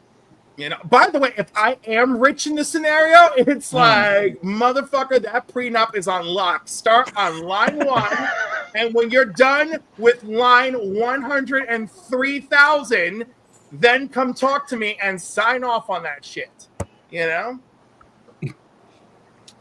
My Pretty man, I wedding- love it. Where are we headed with this stream? I had to step away. I don't know. I Pretty don't Man. think any of us know. Okay, but no, seriously, what was your original? What was your original plan for your show today? Well, we were going to open toys. I have a toy I was going to open, and Ooh. I think we were going to talk toys and comics. Is how the Well, thumbnail. at least I talked some comics. I feel like accomplished part of it. You have. Yeah, we've all mentioned comics at least. So yeah. By the way, this Tin Can Society is going into my monthly members giveaway. It's signed by Peter Warren. That's a good book, right? I would say. Yeah, I've heard good things about that. I hope so. Freddie, have you read it? I got good things going No. into the giveaway.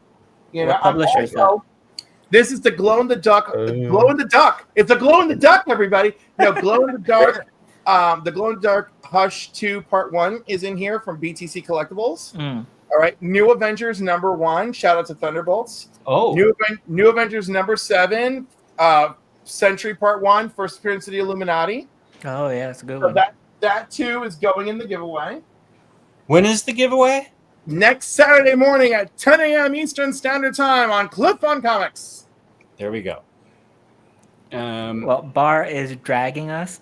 Bar is here. Bar is here, and she's dragging us, saying that we haven't gone to the theme yet. Bar, There Bar, is no my theme. Israeli correspondent. Where The is she? theme is Cliff is No. here. no, right. By the way, whoever sent me this link, you wicked saboteur. Whoever it may be. Hess. What- Jess didn't get to the stream steam yet. Obviously you're Jess. And then she is dragging me. Typical. Mhm. Bar, why aren't you on this show? I need to get you on at some point, my Israeli correspondent. What's going on? Right? Okay, wait. Lots of Tom Cruise stuff. Okay. Okay, we need to get. Oh, I didn't love that. I'm so if those words are being said in the chat, I definitely did something wrong. I'm very upset with me. No, it's yeah. no, they're siding with you. Just a sec. Okay. Yeah. Okay, September So- 3rd. No, August 6th. Okay, and Chris is here. Good to see you, Chris. Hi. I think Chris is going to Heroes Con. Johnny, if Aaron is with you, put your hands over his ears. So Jess, Yes. you're going to Heroes Con. You're going to the dinner Friday night. We've had 45 people who've confirmed so far. Well, For the dinner? dinner? The Friday night get together dinner, food yeah, and drink for 3 hours. I invited you to the group, Jess. Oh, is that on Instagram? Yes. Okay, I haven't been on Instagram for like 2 weeks, so okay. God, oh my God, this is too important for you to be an old person that doesn't like Instagram. I Be know there, how to use it. you know? That I said that doesn't like it. I don't like Discord, but I use it for your freaking benefit. Reach out to Still Only 35C. That's David. He's arranging it. He'll make a PayPal receipt for you to pay. That's it. Get the job done, sir. Be there or be square. Make sure you pay for you and whoever's attending with you. Chop chop. I want all my YouTubians together. I think that it'll be great. Okay. Yeah. But do Awesome. yourself a favor and don't say 45 people. Like, lie to him. Like, Yeah. like very fine does. Only Telling him 30 there's a people. panel when there's no panel. Oh, Yeah. it's a panel, honey, because my ass is going to be there, and I'm bringing the tarot cards. You're not going to want to miss this shit. It's 3 hours. It's 3 hours of unlimited drinks, clip-on comics, and food, and men. So you know I'm going to cause trouble. Huh. And Okay. my F-word hags are going to be there. So we're going to have a great time. Okay. Wow, what a sell job you did on me. Max, you want to go after hearing that pitch, right? He heard men booking a and flight tarot right cards. What was that, Max? Said I'm booking a flight. Where is it? Where is Heroes Con? In, I have no Charlotte, idea when North or where it Carolina. is. Charlotte, North North Carolina, Carolina. yeah. Cool. It's gonna be in the US it's a fabulous convention, and it's a dying breed. Yeah. When is it? So again, it's June 20th. 19th through the 22nd, Yeah.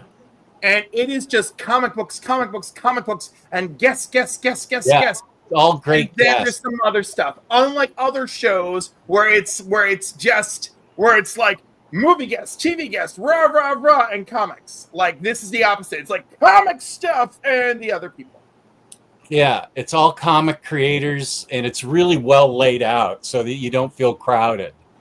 Oh, They do a good and- job at crowd control. maps. Terrificon. Crowded. Anyone going to Terrificon in Connecticut in August? At Mohegan Sun? This is my one con of the year. I don't think I'm going to go to Baltimore this year. So let me tell. So Baltimore also fabulous, but Terrificon fabulous, and in the Mohegan Sun Casino, and resorts. Pity Ma says, when can we go to this convention? She wants to meet you. So June 19th to the 22nd in North Carolina, or the weekend starting with August 8th for Terrificon, I think. Let's see. Terrificon. August 8th through the 10th for Terrificon. So there you go. You got two choices. All right. So, but Terrificon, John Wesley Shipp is going to be back again this year. He's the Flash guy? Yes, the Flash guy. I'm going to put something in the private chat that we're not going to talk about publicly, but I want you to see it, Jess. Good. Okay. Ooh, fun. Well, I love seeing Jess light up. Bar is now speaking through me, saying, Freddie, let Jess know that I'm screaming at you guys. I'm not going to scream. To get to the toy stuff. I know you're the only one following the chat. And now adds, I'm Freddie, watching I the trust chat. you. Oh my God, open the toys. Make yourself big. Let's go. Embiggen. Jesse, Embiggen. embiggen. I don't think we should adhere to her demands right No, now. you know what? I've really dominated a lot of this chat, and I just feel a little weird about it. Let's open a toy. How many toys do you have, Jess? I just have one. Okay. It's a knockoff Agent Anti-Venom. Knockoff, you say? Yeah. Nick. Nick is a Discord member, and he's in Jester's Toy Box a lot. Mm-hmm. And he poses his figures really well. He does a good job. And he told me about this. Normally I don't go for knockoffs, but I couldn't even find a regular Agent Anti-Venom. I don't know why I'm saying it like that. Anti-Venom.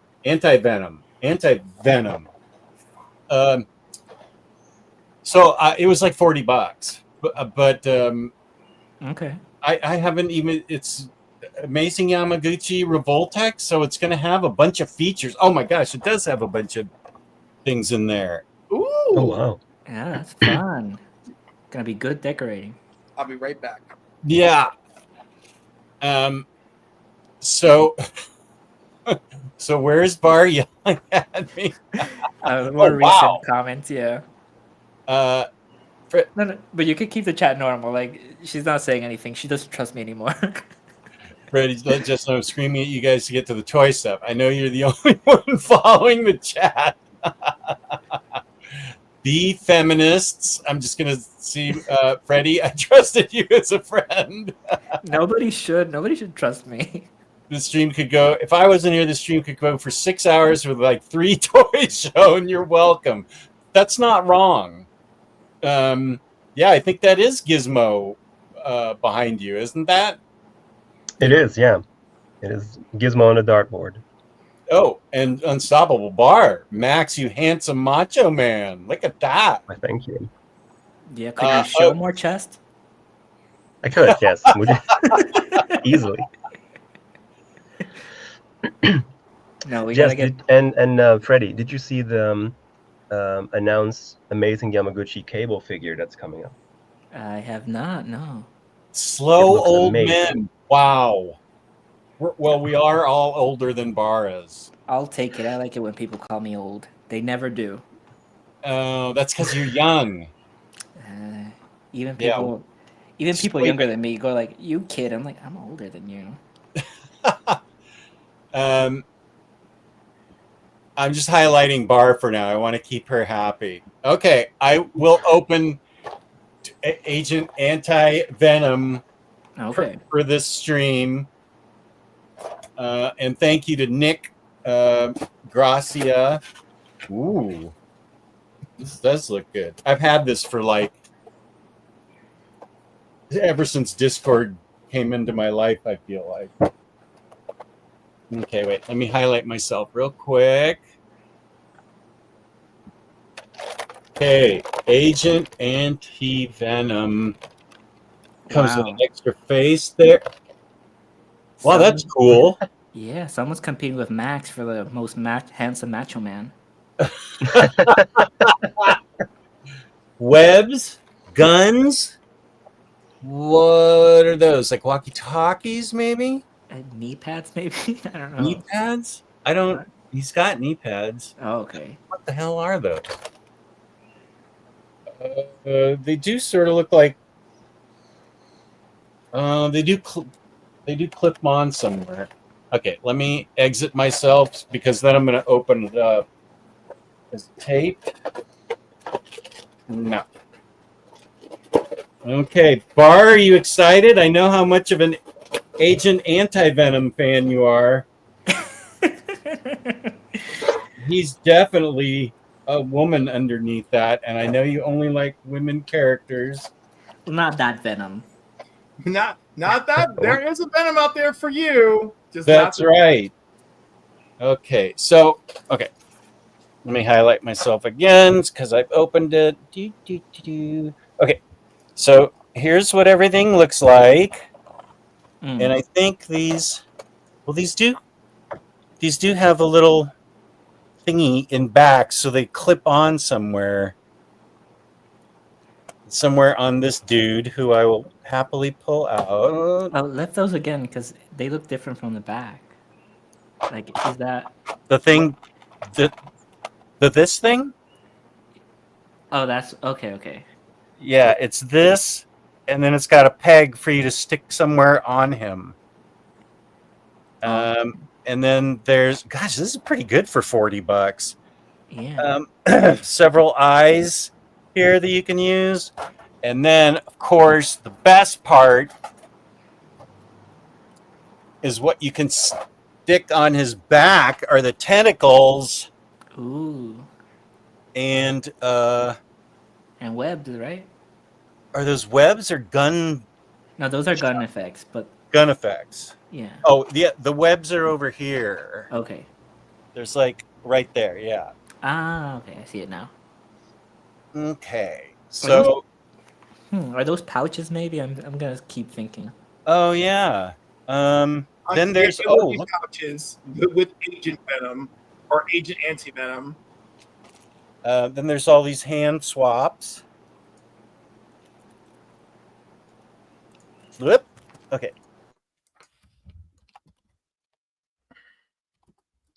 All these different hand swaps. There we go. And then display stuff. You know, like the stand and stuff. Mm-hmm. Well, that is a great toy, and I'm sure it's gonna pose very well. Thank you. I'm looking forward to it. Do you guys Do you have the thingies to help you pose your figures? these thingies? Oh, okay. It came with its own thingy. All right. I'm sorry. No problem. No, yeah. By the way, in the so in the private chat, I put the bad news that we're not publicly talking about, Okay. and then I put the good news that I can talk about. Showtell_arts on Instagram is taking commissions for Heroes Con. The prices are excellent, and all the sales will benefit Comics Curing Cancer. Nice. So if you want to get some primo good looking art, this is an opportunity. And nice. Yeah. Bar, look at this. Where'd you get that? DC Direct. Yeah. Okay. Yeah, you just go to DC Direct. I didn't know you collected toys, Vanessa. Tell me what you collect. Ada, welcome. Vanessa is watching TV. Oh, us on the TV? Like Bar, now I'm actually going to read a book while watching you grown men opening your toys that you screamed at us to do. Yeah. I'll be the feminist and I'll ask, ladies, women, what are you reading? Tell us. Inform us men, what should we be reading? Yeah, that's a good idea. Considering that I often identify as every overweight woman looking to achieve and find a man, I feel like I'm reading what a lot of women are reading.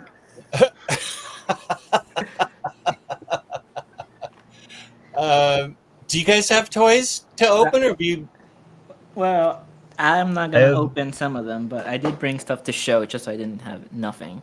I have my Nightcrawler from the Age of Apocalypse and X-Force. Oh, right. Let me highlight you. Yeah, that's the Did you new just- one, right? Is that a legend? This is the Legends, yeah. Uh-huh. To go with my other. When's Mafex? What's her name? Rogue. Rogue. Yeah. When's that one coming out? We Well, both your ordered guess that, is as right? good as mine. Yeah, and we should have gotten 2 emails. At least I did. One saying in May that it's been postponed to June, and then I got another one saying it's been postponed again. So it's. Oh, okay. Mm. I did these leave days. that order up. That, depending on tariffs, that may be the last Mafex I get. I mean, I can't pay $300, $400 for a Mafex. No. Those, I wonder, those come. It's a Japanese company, but they're manufactured in China. So, I wonder. I'm not going to give that any more thought. No, don't. It's dumb. It doesn't make any sense. None of it. No, I know. You're 100% Yeah. right. But I feel like here's the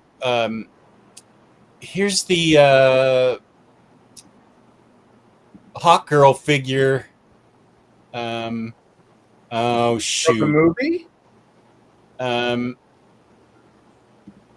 No. Jess has been told not to look for the figures of the movie Oh. because they contain spoilers. Oh, Smart. Do they? Apparently, I haven't looked into it because I also don't want to know. Like Johnny Well, was very I want to know kind. because I have a high suspicion. Johnny was very kind to send me the trailer, and I didn't even open his email because I was like, I don't want to be tempted to click it or click it accidentally. I wonder. I'm on a new. Hmm. Okay. Should select a tab? No, it's gonna. Okay, window. I just opened my system settings. Open system settings again. I just did that. Okay, I'm not going to be able to do this. I just got a new laptop and Chrome hasn't been set up properly to share. Oh, did you get a new one? When was that? A couple weeks ago, when I heard that my upper management and I were worried that tariffs were going to make iPhones and laptops too expensive, and we each needed new ones. So we went ahead and bit the bullet 3 weeks ago. But I'm just now opening up the laptop. Oh, okay. And I need to change. You have to do something in Yeah. system settings to share properly. So I'll try to figure it out. It looks good though. It's Hawk Girl, but it doesn't look like it's. I mean, it's just a picture of Hawk Girl. She looks really good. It's like an action pose, but I don't see it giving away anything in the movie. What? So far, I haven't found anything that has given away anything in the movie yet. Okay. Except there's like one beast, and I'm like, oh, there's another beast in the movie? Okay, maybe, sure. Oh, that might be it. Like, that's not a spoiler for me. You know, who the hell is Ultraman? That's a spoiler for me. You know? Like, there's too many freaking people in this movie. Where are we going with it? What's happening? I am looking forward to it. Don't get me wrong, just because I'm being that guy. Oh, you're gonna feel that way with this episode of Doctor Who this week. I watched it earlier, and it was like, oh, more? Oh, someone else? Oh, okay. Well, I know, but you know he loves a big fit, and it's okay because Doctor Who is about building up wild shit. This is a movie introducing us to the new DCU. I have different standards, very different standards. All the different standards. In my opinion, Crypto should have been a pity mix. That would have been nice, but I mean, like, wasn't the first Crypto? What is he? The first version? Oh, do you want to see the first version? Yeah, educate us, Jess. You want to see Nightmare Dog from Krypton? No, I know. Yeah, I mean, no, I know don't- that when I've seen it, I know I have the reprint, but you know, I haven't seen it. I'm very I don't curious. remember. pull it out, baby. Oh, Yeah. Does that look like any known breed of dog to you? it looks It's like a kind of dog-rabbit hybrid thing. Oh, Well, yeah.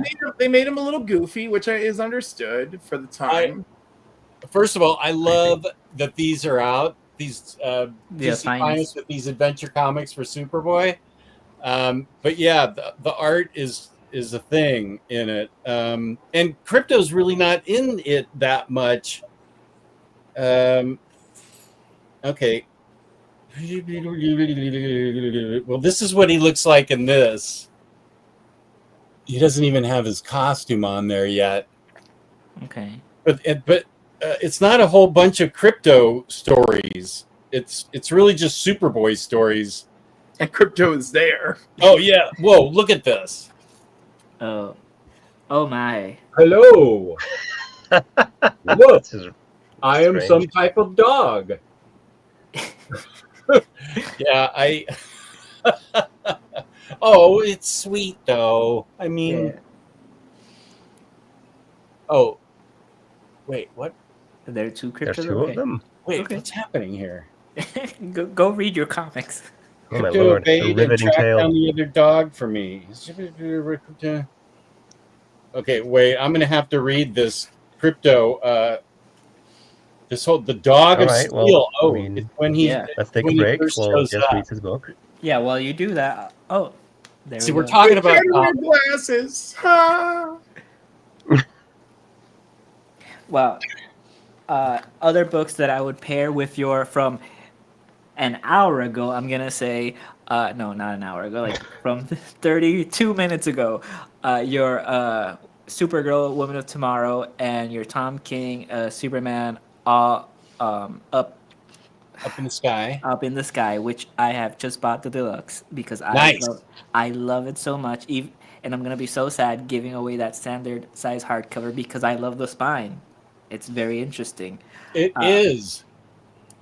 Yeah, so other books I would put with that are out of continuity but are also like incredible introductions.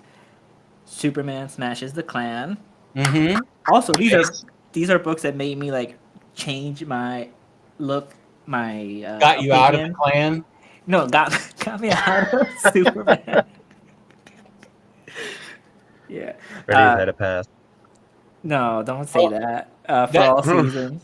For all seasons, I changed my mind about Tim Sale because of this book. I love the writing. I I like Jeff Loeb's writing for the most part in all Superman related stuff. But I generally wasn't a fan of Tim Sale, but this book made me a fan of Tim Sale. Yeah, the art's really good. And, Yeah, I am a fan now. And this is also just a copy, which we have stolen from his library. Did I send you that? You did send me that one, yeah. Oh, good. I got it the same time as I got your Stumptown books. I wondered where those went. I have all 4 hardcovers right here. And Secret Identity. And Yeah, this that's is- what. Mhm. Those would be good books for that video. And for Sorry, No, go on. I could do it for Batman 2 or Green Lantern, Flash. I could do. I could do that for a bunch of characters. Yeah, and Superman's a character that has a lot of people reluctant to read, and these are like really good books. And this one's incredible to sell because it's like, oh hey, this Superman also hates Superman, and he's gonna convince you that to love him because he will also fall in love with Superman as the book goes on. And this one is just a nice comfort read, which we all need a lot more now. Sure. And this one is just like it's very interesting how it's like a whole modern take, but it's also a historical take. Like this is a historical book, essentially, because it's adapting the actual real radio play that happened. Yeah, back in the 40s, right? Yeah, and the back matter is also interesting. Like I'm a guy that really, really loves back matter, and Gene Luen Yang writes Superman and Me, talking about the history of Superman and it's really good back matter. Yeah, and he also talks about the very first issue, which if everyone is going to talk about how your comics have gone more woke or that they're too political, well, Action Comics literally has a corrupt politician, and it has a landlord that Superman puts in jail. So and the introduction is very good. Like if no one's ever read Action Comics #1, like just read that very first panel when they're talking about journalism. Incredible. Nice. The warmth this gives me, the warmth. Vanessa collects living dead dolls. I feel that is on brand for you, Vanessa. Living Dead dolls. Yeah, I would have been shocked if it was like American Girl dolls or The something. American Girl, yeah, exactly. I'm reading a real book by my favorite author. Is it Gemma or Gemma? Gemma Gary. It's called Silent as the Trees. Oh. A Day of Fallen Night, the prequel of The Priory of the Orange Tree, an epic fantasy prose series. Correction, 860 pictures of just words. What? Good heavens. We're reading words. Oh, yeah, we just started opening toys now and started talking about comics. Yeah, we'll do both. Why not? Yeah, man. Who's gonna stop us? Omar, let him try. It wasn't Omar still busy with his own stream? No, that wrapped At the up. beginning, he was. I don't know. I was like, because over there, I was like, oh, does this ever end? I was like, oh my. Oh, it's Kenny says it's from Justice League of America pre-New 52 Hawk Girl. Okay, thank you. It does look good. So, what it looks like we don't. What Vanessa? This book has cool dragons, queendoms, and sapphics. LOL. Oh. Crypto Yeah. should have been a Doberman. I usually read dark romance, gothic horror, and fantasy novels. That's the books I've been collecting for years before I got into comics. Okay, what's everybody else reading? Okay, so I did pick up the latest Supergirl, and like that's, I mean, I don't absolutely love it, but you know, I grabbed it, And this is by whom? This is by oh my god, hold on, like it didn't win me over, so the names are not flying. Oh, you know, like it was okay, but like I wasn't like, oh, I'm so into this. Sophie Campbell and Tamra Bonvillain. She does the colors. She's usually a colorist. All right. Well, I guess the writer is also possibly the artist. Let me see. I think people liked her stuff on TMNT. Is that They Sophie probably Campbell? did. Yeah. You know, but like I am not that person. Yeah. Hold on. Where's my? I need my magnifying glass.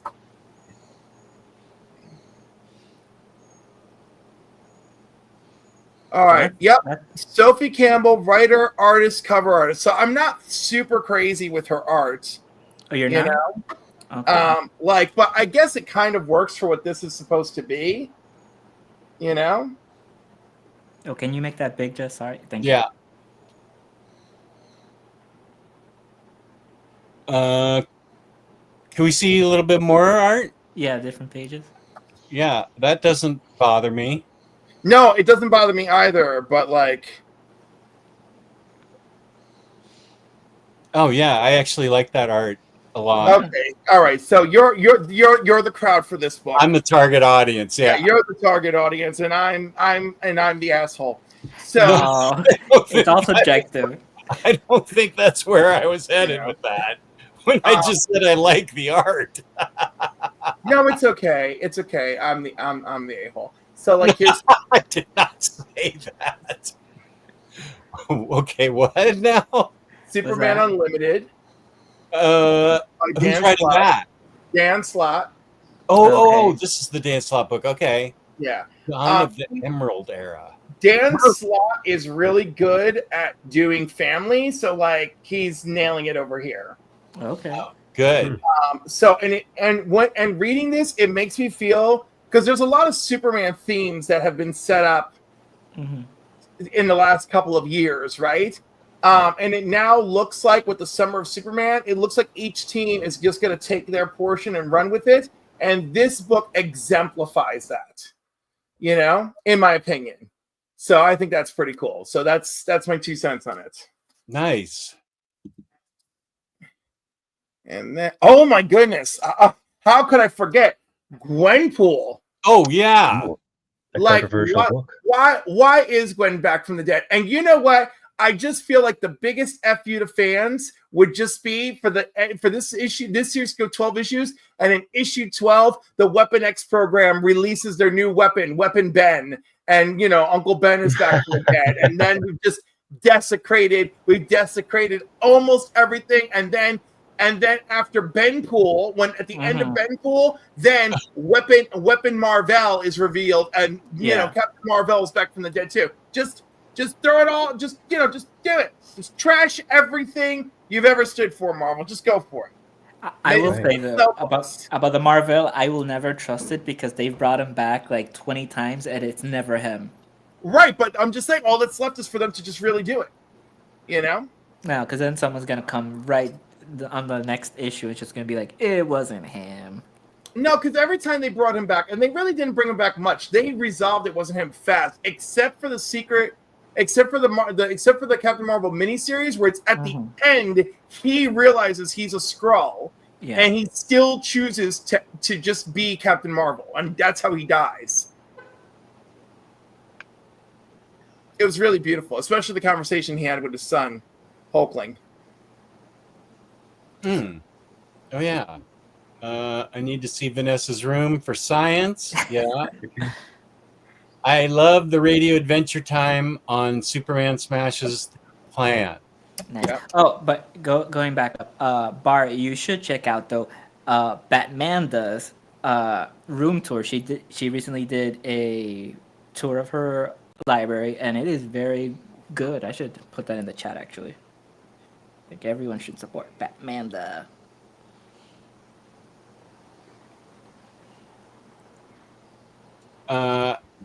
Oh, Hayden, catching up on TVA and the Scarlet Witch ongoing. About to give Jess a heart attack, but I dropped Harley in singles. Oh no! Wow, that's shocking. Oh no! I'm reading Teeny Howard's right now, and I know Bar didn't like it, but I'm finding it fun. I don't know about this new Harley series, but I'm finding Teeny Howard's run a lot of fun. Not as good as Stephanie Phillips, but still fun. Oh boy. Well, she mentioned the Scarlet Witch ongoing, which is interesting because there aren't any ongoings for Scarlet Witch. Apparently, they only do like minis and maxis. Because this week, the new first Vision and Scarlet Witch. Yes. Yeah. A new number one. But it's all the same. Like they're all on track. Like each one leads into the next one. It's just you know. Is this like the fourth? Is this like the fourth iteration of Scarlet Witch? We had Scarlet Witch, then we had Scarlet Witch and Quicksilver. Quicksilver. Quicksilver. And we have another Scarlet Witch one, and now we have the Vision and Scarlet Witch. Yeah. And it's still Steve Orlando? It's still Steve Orlando, and as soon as it's over, it's probably going to go back to being just Scarlet Witch. For another 10 Or hopefully they get these two back together. I'm a big fan of their love affair, even though that just is symbolic of how freaking old I am. You know? I mean, a lot of people are right now after the Scarlet Witch show. WandaVision. I should hope so, but there's a lot of people out there be like, why are you doing this? And I'm like, you shut your dirty, filthy mouth and you let Wanda and Vision rediscover their love. You know? In Avengers versus X-Men #0, when he freaking cried at the door, it was so powerful, and they haven't done anything with that. And how long ago was that? 16 freaking years ago or something? No! Let's resolve these issues now.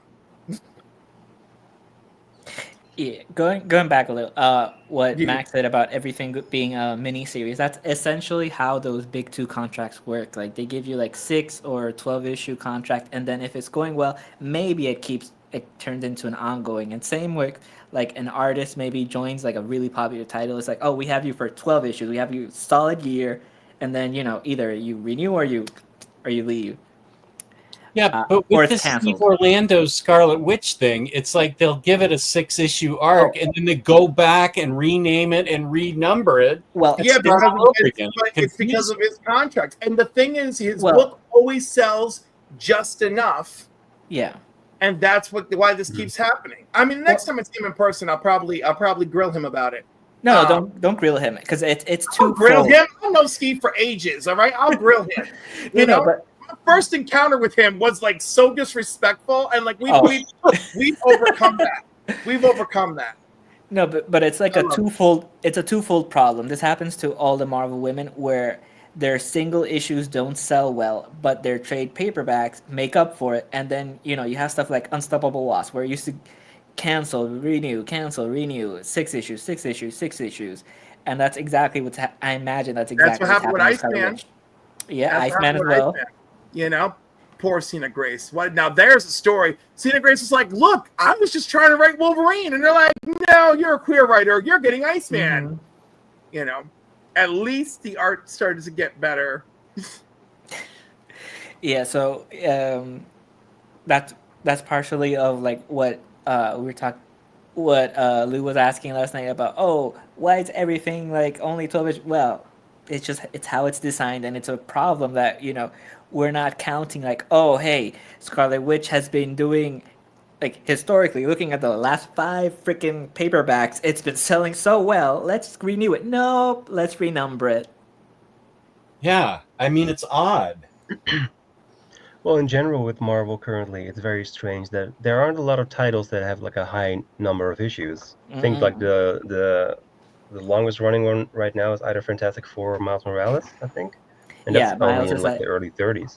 35. Yeah, Fantastic Four is 32, and that's getting a renumbered, relaunch yeah. soon. Yeah, that's getting Yeah. renumbered. But He's hanging in there. Miles is hanging in there. What is this? Volume 4 or 5 of Miles? I think so, yeah. Poor But guy.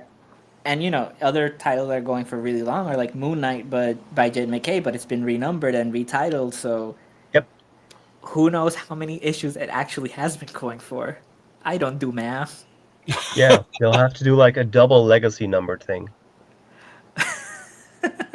All right, Yeah. let's see. I see Miles Morales 2023, Miles Morales 2019, Miles Morales 2014.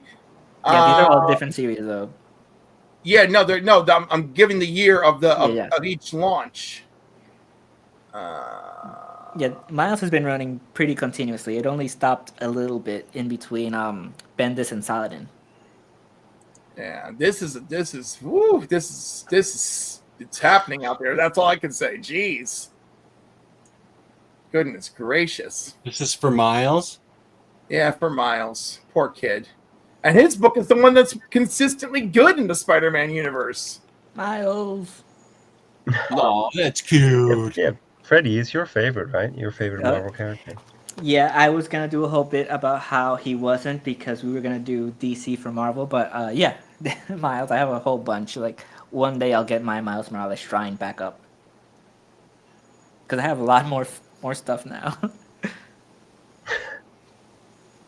Well, the current run is very good. I'm really, I'm Cody always looking Ziegler. forward to new issues. Yeah. Mhm. Who's writing that? Cody Ziegler. Cody Oh, Ziegler. Cody Ziegler. Okay. Yeah, Cody Ziegler's got this, man. Got it. And is he writing Deadpool now too? Yeah. So that's got to be There good. was like a crossover It is. event as well. Oh, okay. Okay, I like his writing. I'm glad he's writing Deadpool. Yeah, and Same. he's hopefully popular enough that it keeps going because I enjoyed the Alyssa one. I was bummed out when it got canceled. Yeah, I liked it.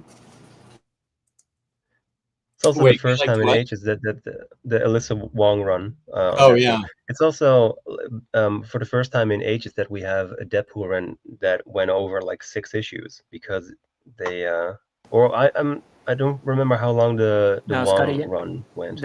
The Scotty Young run went for 10 or 12 issues. It was 2 solid arcs with only 1 good issue. Was it the fake Batman issue? No, it was the amusement park when they had Ellie back. Oh right, yeah. I love all the things with Ellie. That's why I like the new run that Ziegler's doing because he's just taking Mhm. all the stuff that's been set up by the previous attempts at runs and just preview runs, and he's making a whole new thing out of it, which I'm really enjoying. Yeah, no, but that issue bummed me out, even though I loved it, because it showed like, oh, Scotty Young had like a really good Deadpool run, but either he chose or they forced him to like make it like the Deadpool 2 movie. Mm-hmm. Yeah, because it's him setting up an agency with Negasonic, and it's going back to basics, and I'm like, that's hard to pull after we just like all our collective heartstrings were like pulled, and we saw like how far Deadpool could go emotionally and like plot wise, and then it's like, oh hey, he's back to just doing wacky things with no depth. Hmm. Don't you just love that? I know I do. Oh, Hayden being a hater, I side with Barr on Teenie Howard. How dare you? Okay, that's fine. I don't even know why I should put this up. She did No. fine. Yeah, like Strike Force, come on. Reading Batman. Oh, Razor. Razor's going to Heroes Con all the way from California. Reading Batman Thrill Killer by Howard Chaykin. Oh. Just the site for the toys is livingdeaddolls.com. Yeah, I'm going to take your word for it, Vanessa. I'm kind of frightened to check it out. Yeah. I've been reading 90s X-Men, which is something. I'm up to Operation Zero Tolerance. That's what I had for 90s X-Men. Zero tolerance. I mean, you got rid of a lot of 90s X-Men stuff, right? Like the events, I think. What's that? You got rid of some of your 90s X-Men, right? Like the events and stuff? I got rid of everything except Inferno. And Inferno prequel, I think. Okay. Whatever it was. And that's really because that was just the early stuff when it was still good. Yeah, yeah. Well, it's because there's a lot of magic in it, and I'm a magic fan. But yeah, I sold Age of Apocalypse and all those other things. I'd rather just keep reading Krakoa and then see how it shakes out with these new X-Men books. I've heard opinions all over the place on them, but I have a solid like couple of months worth of Krakoa books left to read, and I'm when I say couple of months, that's reading time. Yeah. Not when they came out. It's going to take me a couple months to read what I still have left of Krakoa. But What's the last thing you read? Sorry? What's the last part of Krakoa that you read? Inferno? Inferno, and then X Lives and Deaths of Wolverine. So I know that was a great idea, just poorly executed. Yeah. I thought that idea was really, really good. It just was not well executed. It was done better in Days of Future Past. I mean, it's literally that idea. I'm not going to argue. And I'm not talking about the comic book. I'm talking about the movie. So I haven't got to Sins of Sinister yet. I don't know where that is. There's some fun moments in that one. Oh, there's a lot of fun. Oh yeah, yeah. That's the one I'm really looking forward to the most when I pick this back up. And what was the Axe? Axe was also really, really good. I have all the books for Axe set aside for me to try and read everything that is Avengers, X-Men, Eternals. I have it all set aside. And I definitely want to read that. Yeah. There's too much stuff to read. There is. I've heard of Casually Comics. Did a great video on that Supergirl issue. I've certainly heard of Casually Comics. Sorry, were you talking about Ultimates? Ultimates, maybe? Ultimates? Volume 3. What? Smothering Lion? Can you I don't remember. Clarify. Yeah. They renumbered to boost sales. Speculators love their issue ones. Yeah. Think I read it's because the early issues of Scarlet Witch sell well but drop off, so they relaunch over canceling. Well, okay. A lot of the Scarlet Witch paperbacks are numbered sequentially, even with the minis. Yes. Yeah. That also happened with the Silk minis that kept getting canceled. Like, you know, it's like, oh, this one's volume 3, even though, you know, it's number 1 through 5 again. Yeah. It's kind of sad that they don't have the same writer and artist on a title for long now. To really get to flesh out the characters and present a solid continuity, that is aimed directly at Marvel's treatment of Kelly Thompson. They Oh, yeah. Which, by the totally way, never gave her a chance on anything except for Captain Marvel. next year we have to really And push for Jeff. that. Oh, and Jeff, yeah. She's back for Jeff on Marvel, by the way. Oh, okay. But she's basically, last I read, which was like a year ago, no, over a year ago, because it was when her Birds of Prey launched, she was not happy with how Marvel did treat her. But next year we do need to push very, like, even harder than people push for Alf for the Marvel Reprint Poll, of the Marvel poll, because I looked up where Marvel Universe by Kelly Thompson was, and it's so ridiculously low. Our girl deserves better treatment. What's ridiculously low? Like Marvel Universe by Kelly Thompson. Marvel Universe. Yeah, because that would be, you know, her Hawkeye, her West Coast Avengers, her Jessica Jones, and something else. That Hawkeye, though, very important. That Hawkeye is important, yes. Yeah, the Kate Bishop one, right? Yeah. Yes, yes. Among other things that occur there. Yes. So, Vanessa and Bar, I do have some DC recommendations for you if you haven't read them. Crush and Lobo. Right now, we're in a very dad-child parent moment on TV, you know, with Last of Us and Mandalorian. This is not like that. I will read you the back. It says, like father, like daughter, question mark, like hell. Yep. So this is by Margaret Tomaki.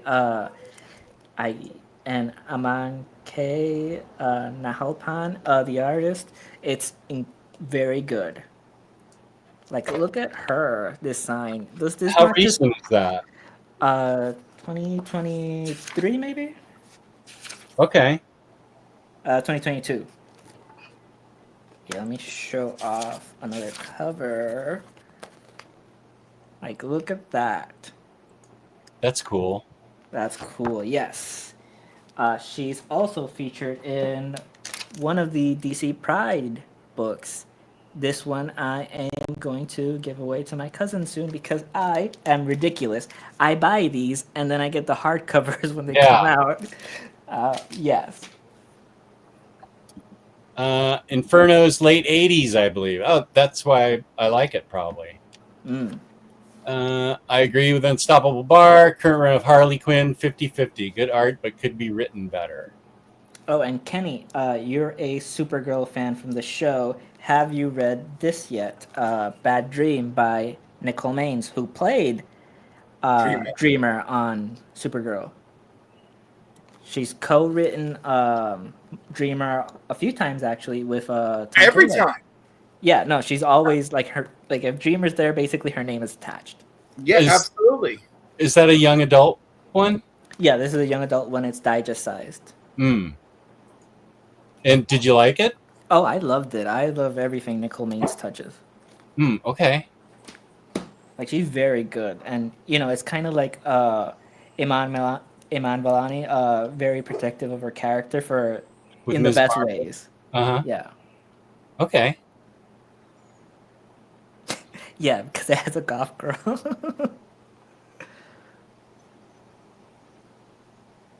Sorry, Ultimates Volume 3, Who Killed the Scarlet Witch? Yeah, we don't talk about that one. We don't talk about that one, and we don't talk about Ultimatum. Oh, it's that? That's the book that leads up to Ultimatum. It's the one with the... I know what he's talking about. Okay, yeah.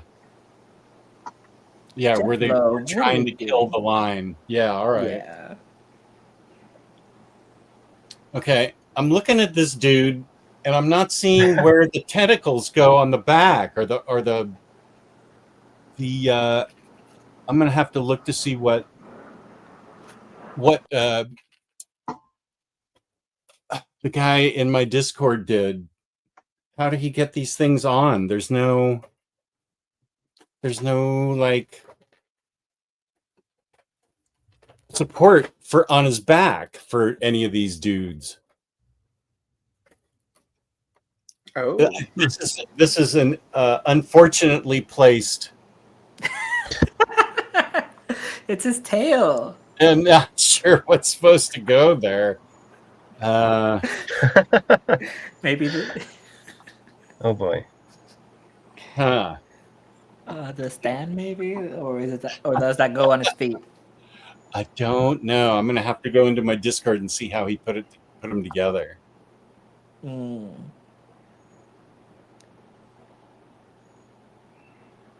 see, Kenneth did read Suicide Squad Dream Team, which was great. Yeah. Also featuring Dreamer. Yeah. Oh, okay. That book is good, huh? Yeah. All it right. was good. Yeah, it's the only thing I liked in Absolute Power. Because we all know it's also not one of my favorite products.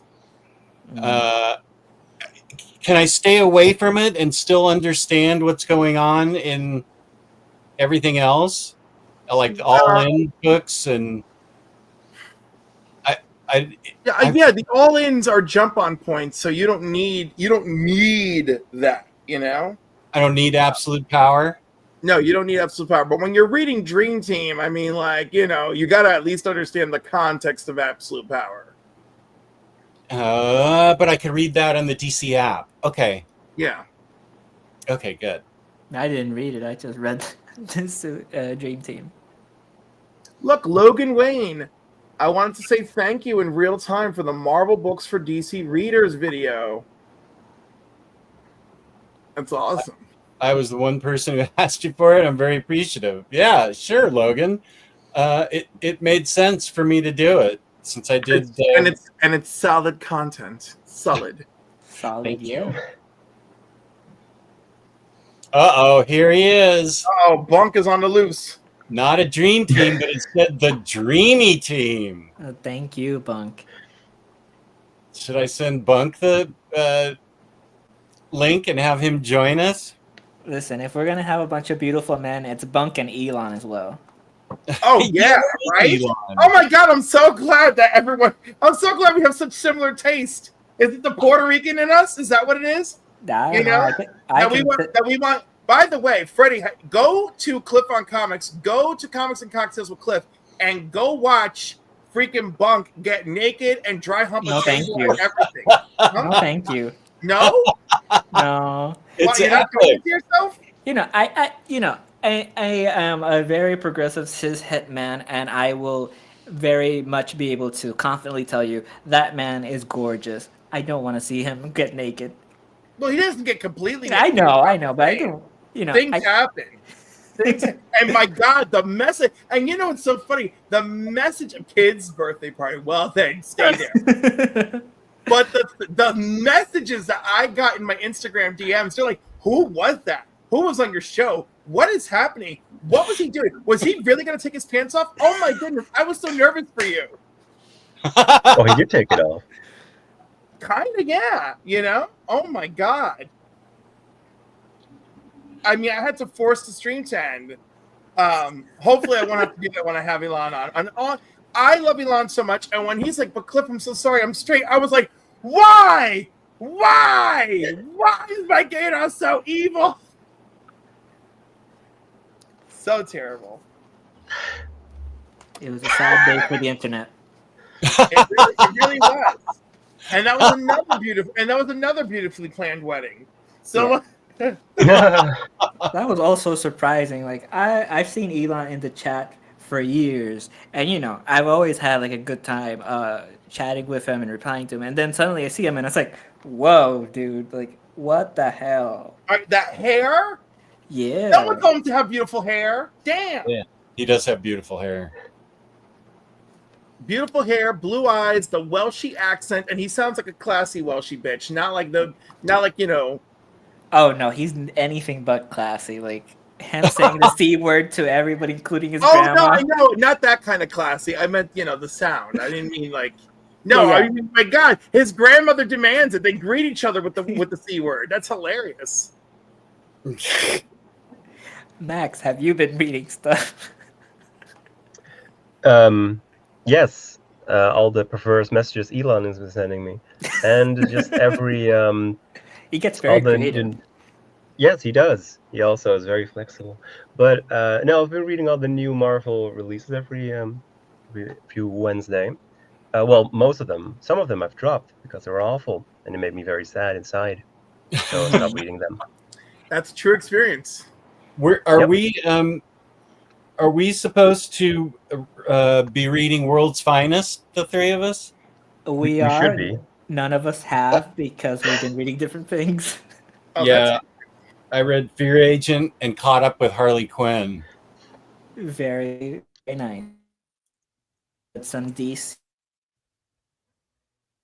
You're dropping out a little bit. Time has been going. So I read Satana, Bring Down the House. Oh yeah, Also by I Maruki love that. Tamaki. Yeah. And also incredible art by Javier Rodriguez. Yes, I love that book. Yeah, it's very fun. I love his art. Yeah, his art's incredible. And like when he gets creative, because when he lets loose. I also read this book that Jess has been hounding and hounding. I love that book. So great.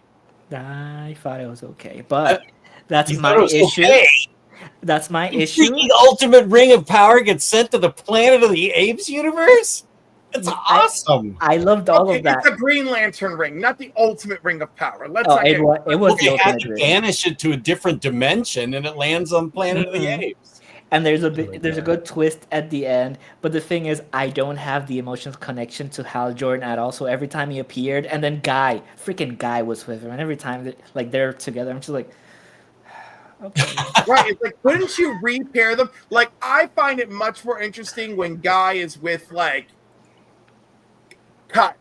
Yeah, because Kyle will very frustratingly like tell him he's annoyed, so that I can relate to. But Hal's just shrugging everything off, like he doesn't even exist. I'm like, ugh. Okay. Yeah, like we've done this before. Arg. Yeah, but it's a great book. I imagine for somebody that's read the entire saga, including the Red Lanterns, because they have something to play there. Yeah. They will very much love that book. I have not read a single Red Lantern issue. Oh, well, so you're a prime candidate let for me the tell new you, Omni coming you out. really need to read Red Lantern when Supergirl was a Red Lantern, because you had Supergirl playing against Guy, and that was so good. And they only did it for 6 months. They could have done a year of that, and I would have been happy. Same. And then Supergirl finally got over her anger and her rage. Like, she healed her own heart, and once she was able to accomplish that, she just took off the ring, And then Guy's like, "How did you heal yourself?" Like, it was good. It was really, really, really good. But yeah, Red Lantern Supergirl was my girl. Yeah, that was a great twist that Charles Soule did. I really liked he did it right, because as you know, New 52 is not a favorite period of mine. But Red Lantern Supergirl, it was like, I lost everything. And I was like, you did, Kara Zor-El, you did. Like, yeah. so many writers don't capture it properly, and bam. Well, a look at writer Eva. that does. Yes, the Fun Comics is the PR in us. She wants to meet and hug you. Oh, yeah. Who's this? Her and her mom. Your mom. Oh! Well, I hadn't heard her speak of her mom for like an hour ago. Well, they're dipping in and out of the conversation, which again is a very Puerto Rican thing to do. My favorite is also the Puerto Rican goodbye. It begins where you head for the door, and 2 hours later, you've made it for the door, and your coat might even be on. But then you'll forget something, and the next thing you know, you're sitting down, the coats are off, there's a cup of coffee brewing, or a mug of coffee brewing, and then you actually leave around 3 a.m., but not before there's a full conversation in the driveway with you sitting in the car, in your coat, talking through the window. Mm-hmm. Mm-hmm. This is a very real thing. It definitely is, yeah. Speaking of hot men, anyone got the link to the steamy auction held by Jake recently for research purposes? Oh, who's Jake and what's kind of steam? What's going on? Oh, Jake is Jess's ward. Supposedly, you'll meet him at Heroes Con. Yeah. Jake will be there, and like a ton of other people. Yeah, he's from Brave and the A Bold. ton of other. Of course, there's a ton. Listen, there's a ton. No, I of met other people that I know, like from not. Okay. What are you yelling at me about? I lost track. I lost track too. I'm just saying, like, just introduce me to all the hot people at Heroes Con. That's all. Okay. Yeah, this one's married. If you really want this, Earth's Geomancer, I can send you the link. He's been spamming the OPB chat with. He's at OPB right now in Texas, getting a tour of everything and staying with JP. And there are many shirtless photos that he's posting in the chat, and I will just leave it at that. So, I mean, I can get you the link to this auction if you really want it. Is JP also shirtless with him, or near his shirtless Is there lotion involved? Yeah. I mean, don't give us everything. You have no idea how many photo shoots I want to do. Like, you know, Max in this shirt is in it. You know, like I want to get Elon, and like I want him to wear his biker jacket, but nothing underneath that. You know, like I have whole photo shoots mapped out in my mind. You know, I have no lack of imagination. You know, I am all in it. My favorite was when you pitched a remake of the movie Her, starring Elon and me as the voice of the AI. Yeah, right? No, for real. I could see that. You as the voice of the AI. I mean, it's too bad that, you know, he's not gay enough, but whatever. I mean, for the movie, he'll be enough. Yeah. I think so, but like, I don't know if he can. I don't know, like people like it's a certain breed of guy that it's a certain breed of guy that's like, yeah, I can play a gay in a movie and just be totally okay with it and maintain this for hours a day on set, you know. But yeah, I would so cast Elon in a movie. But you know, wait, you've heard my dream project? Let's talk about my dream project. My dream project is I want to do a detective movie, and it's Daniel Radcliffe married to Elijah Wood, right? Mm-hmm. And of course, they are a couple that looks like each other, right? Right. Yeah. And when we do the title credits, I want Elijah Wood's name passing through Daniel's picture and Daniel's name passing through Elijah's picture on purpose. Mm-hmm. And the villain in the movie who tries to seduce them the entire film, Andrew Garfield. Come on, Freddie. You can see it, can't you? I just don't understand why Andrew Garfield. Because it'll be so fucking... You don't think he would play a sexy-ass fucking villain? I love his hair. I've never been an Andrew Garfield fan. Okay, but with those two, you don't think him and those two, the juxtaposition of that sexual tension, you're not seeing it? Maybe if I saw a trailer. Produce me a trailer clip to sell me on this. Okay, listen, I realize he may not be your cup of tea, but you're telling me, we're going to have him in Spider-Man fit shape. We're going to have him coming out of his infinity pool in his 6,500 square foot apartment, right, that Elijah Wood has broken into because he's looking for clues, and he's going to come out of that dripping wet and talking to Elijah Wood, be like, oh, I see you found your way in here, and just totally being all seductive and rolling up on this man who is intruding on his apartment. And clearly anyone who's rational wouldn't be doing this, but this mofo knows that somebody's up to something, and he is going to use sex to take control of the situation. Oh my God, this movie is so good. Someone help me write it. Oh, to live in your head. It's so great. It's so great. Like, It is epic. Also The read this dream I one. had the other night. Good lord. Oh, space aging. Yeah, Dark Oh, Dark I Age. love Dark Age. Yeah, I really enjoyed it, and there's a twist at the end, which Jess will definitely make a video about, so I won't talk about. Yeah, I am going to. But all I kept thinking while I was reading it is, wow, if I had no clue what Space Age was, I'd be lost right now. Yeah, you have Yeah, to. but read they meet well. Mhm. Yeah. Unfortunately, they meet at Don't spoil it. I just haven't read it. read it. No, yeah, but I do need to reread Space Age and then this because there's the Pariah, uh, and I forgot all his shtick up until the end, and I was like, oh yeah, that's why that guy was nutty. He lost his universe Mhm. first. Yes. Has the it's gonna be another series, right? That continues that line. Has that been Yeah, what are announced? they gonna do next? Wonder Woman Golden Age? Like That I is what's think- going to be yeah. next. oh, I think- I called it. I think that it's definitely a Wonder Woman book, and I bet they call it Golden Age. I don't There want to you go. say anything past that because I have thoughts that I'm going to make a video on. You don't think they'll call it Spy Age? No? I Very 70s. I come for comics, but I'm leaving with OnlyFans links. What a world! Thank you for being here, Mr. Southern Trucker. Chris, I'm trying to check this out now. I think that it's not really that long of an arc. I'm looking in my Red Lanterns custom. I'm looking at what is included in both the Supergirl and the Red Lantern Omni on comic releases right now. The Supergirl one contains Red Lanterns 29, Green Lantern, Red Lanterns number 28.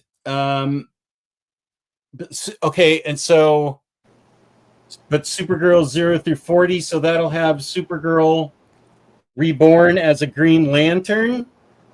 And let me see. Okay, Supergirl. So I think if it's got Supergirl 0 through 40, that contains most of the arc along with the Green Lantern, Red Lantern 28, which is also going to be which is in Supergirl. So I think you're going to get the entire run with if you get the Supergirl New 52 omnibus, as far as her being a Red Lantern. I think you'll get the entire run and if you're getting the Red Lanterns book, you'll get the entire Supergirl run too, along with some other stuff. Because I compared what's in my custom bound, and this was something I custom bound myself. I picked out the issues and paid for this myself. It's not like those ones I got on eBay that were made by the Yakuza or something. Yakuza printers, yeah. Yeah, Yakuza printers.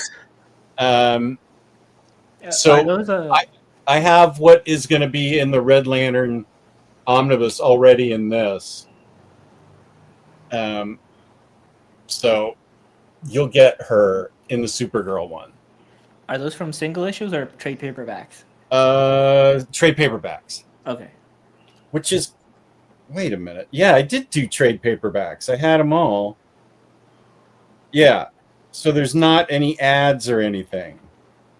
Whereas I have, like, Blackest Night, the reason it's 5 volumes is because that's from the single issues, and it's got a ton of ads in it. Yeah. And you can't cut most of the ads. No, because there's comic stuff on the back. Voracious Reader, good to see you. Sorry we had to postpone Fear Agent. We'll get back to it for sure. A cute dog. Oh, she's got 3 really cute dogs. Oh, I think 3, maybe 2. I Mm, forget. I This think it is was just 3. a Pride Month early kickoff stream, and I'm here for it. Yeah. oh well, you know what? I mean, it's the 24th of May. I mean, let's just bring it in. Let's just bring it in. I mean, why not? Let's It's confirmed my mother loves Cliff on comics. She is enjoying the stream. oh, that's nice, Pity Mom. Nice, Pity Ma. Well, let's talk about more queer comics. Let's talk about Harleen, another Jess's favorite. Yeah, that's one of my all-time favorites. Yes, which sadly we don't have a second volume, but as a bit of a compensation, we do have in existence Poison Ivy by G. Willow Wilson. Mm-hmm. Now that's something I actually read. Oh, Are you caught up on that? No, but I read some of it. Okay. Yeah, think it's really good. yeah. I think I read like 20 issues of it. Let's see. Volume 4 goes up to 18. Okay. So you've read more than us, probably.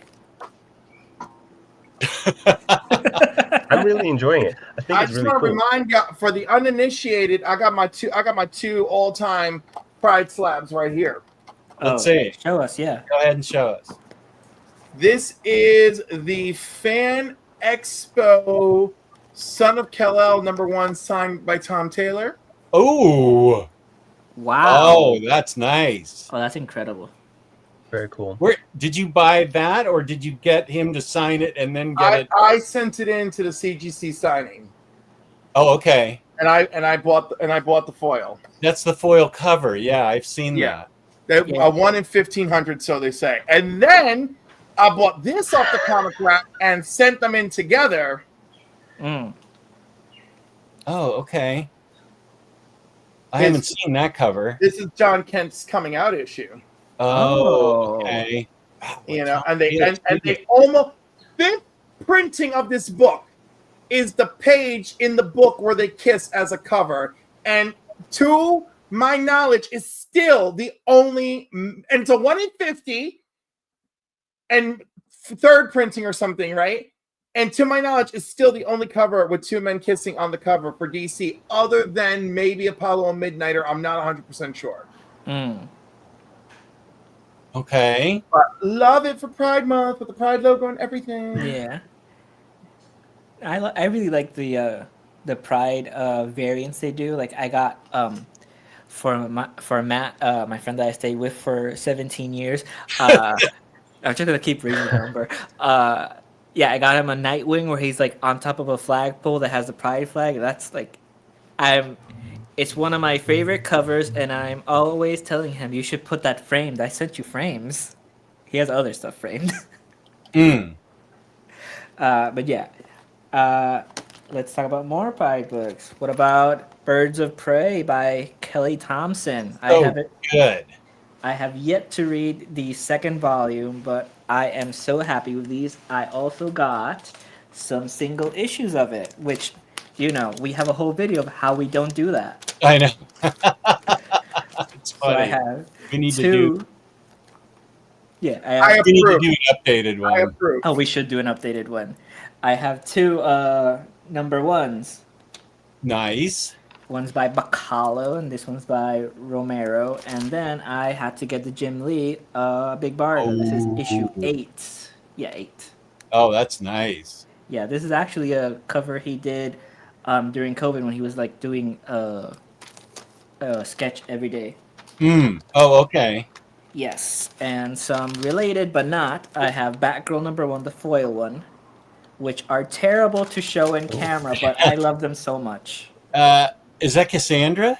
This Yep. is Cassandra. Yeah, this is a new one. Okay. And is that currently an ongoing?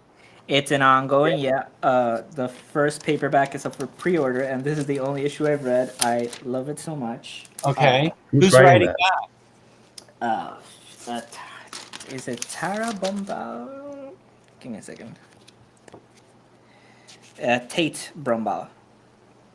Okay. And Takashi Miyazawa is the artist who you might know from G. Willow Wilson's run of Miss Marvel, and also did some Runaways. Oh, okay. Well, that looks good. Yeah, it's really good art. And let's see. And of course, I do have another Cassandra Cain issue, which is this Batgirl that Super Laugh Hard sent me. Oh, nice. Is that Nice. that's Officer Yeah, Officer Down. Yeah, Down. you have to have that for Murder or Fugitive. Exactly, which wasn't collected. And another foil one that hopefully is better on camera is it is the first DuckTales issue.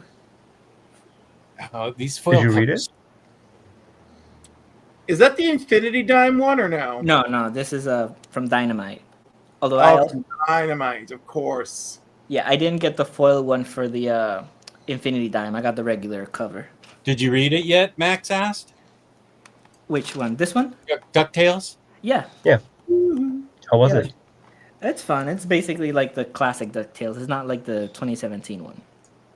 So if you're a Are fan any of you reading the DC Sonic the Hedgehog? No. I'm not, and I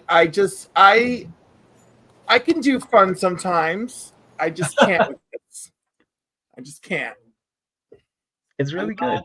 I'm not familiar with any Sonic. I never played any Sonic. I know Geo and Riley and those, Omar and Lou all, love Sonic. But I was always Nintendo's back then, so I never played any Sonic. So peace and love to Sonic, but that's not anything I could get into.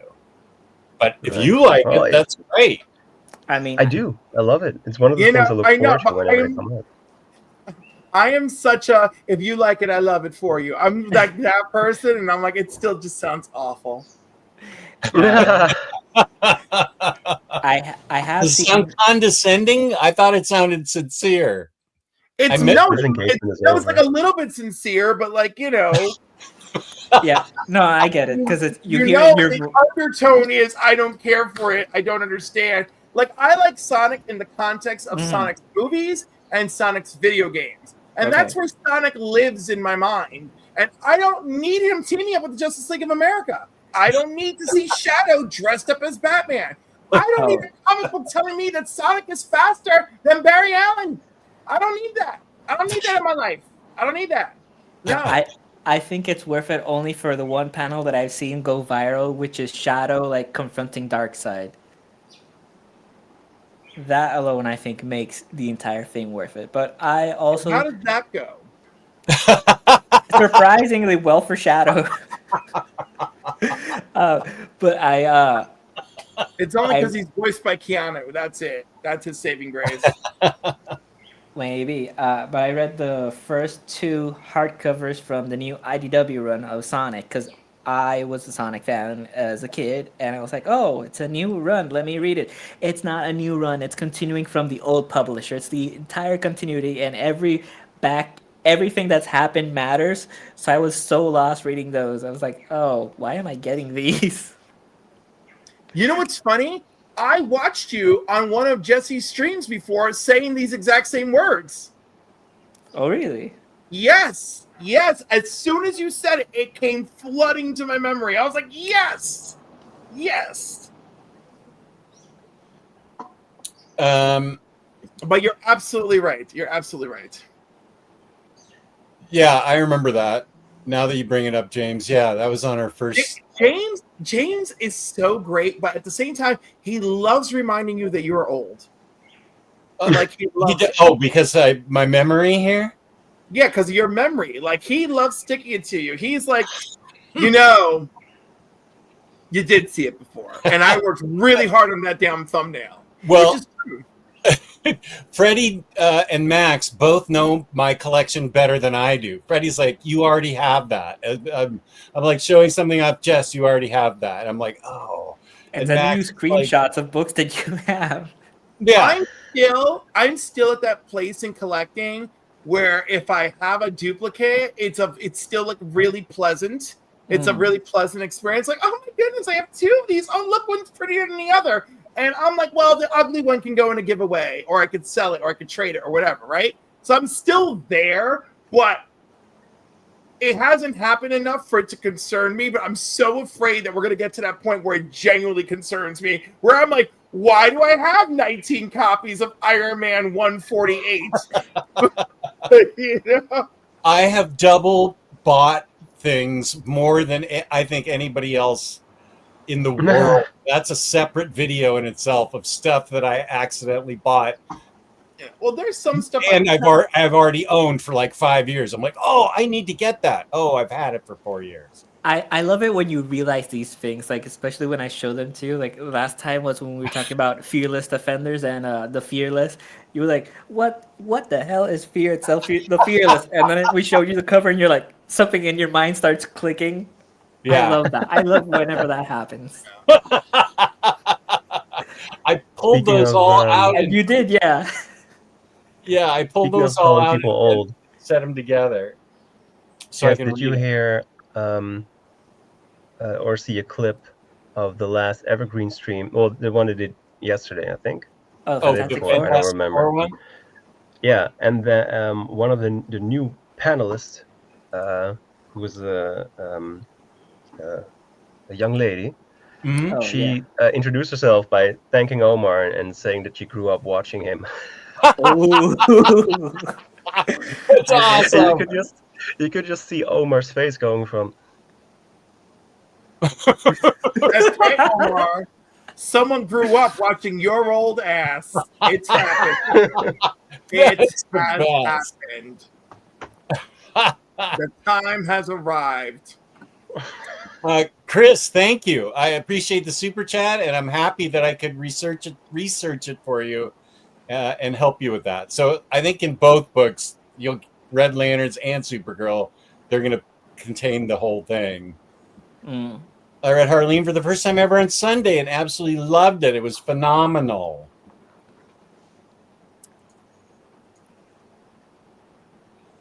DC Pride 2023 with Harley and Ivy, the lover card. It's my Yeah. favorite. Oh, the Pride Lover card. Tower card. That's a good one. Yeah, that is a good one. Yeah, I was mad. I think it was last year that they didn't have like a proper Harley and Ivy cover because I was sending those to Matt, who I stayed with for 3 centuries, because I just think it's so funny. He doesn't care. He doesn't care for them, and I just keep sending him the DC Pride covers with, He doesn't, with he Harley doesn't and Ivy. care for DC Pride or Harley. No, he doesn't care for Harley and Ivy. What? He's like, yeah, no, because he's definitely more invested in the male gay couples, but. And I just keep sending him those. I understand. Exactly. So I keep sending him those just because I know he doesn't care for them. He's like, oh, well, thank you. I'll read it. That We foil need more- cover is beautiful. Just burns my briquettes. Well, it looks better in person, honestly. It's just on camera, these foil covers are terrible. Yeah. You know what, though? We really have to stand together as a community and demand more spot foil. Because spot foil is the way to go, and they show up, and they're brilliant, and it's beautiful. I just love spot foil so much more. You know? Entirely foil. Right, exactly. Yep. Like, why not just the gold of Superman's chest and belt being the foil is enough to go, oh my God, I love it.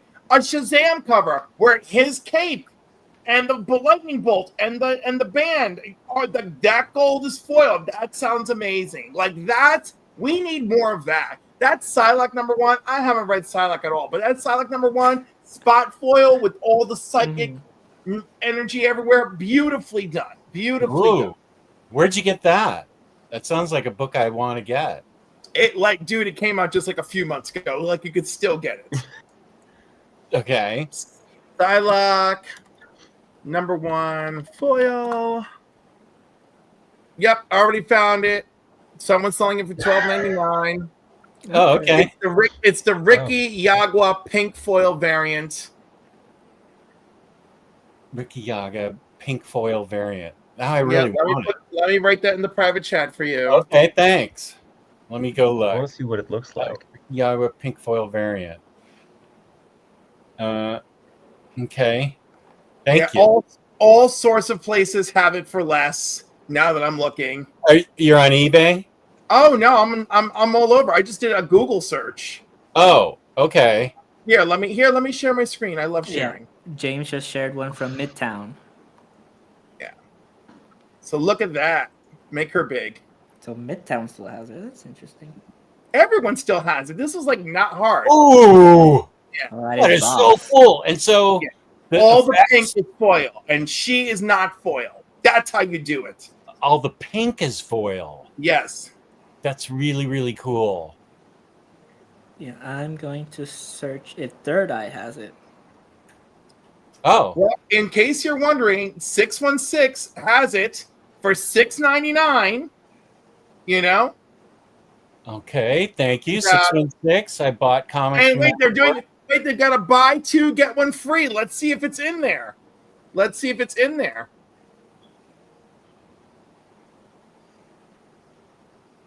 Those look like Gun Honey covers. Oh, but they're kind of, yeah, I guess they are. Oh,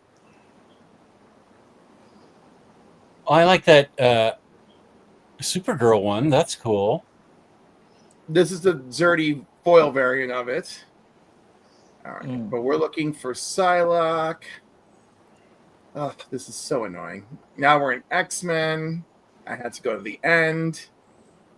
Ooh, those just Hannah covers. I think I am. I know you found a new website to go and do some shopping on. Yeah. I have that Emma set right there.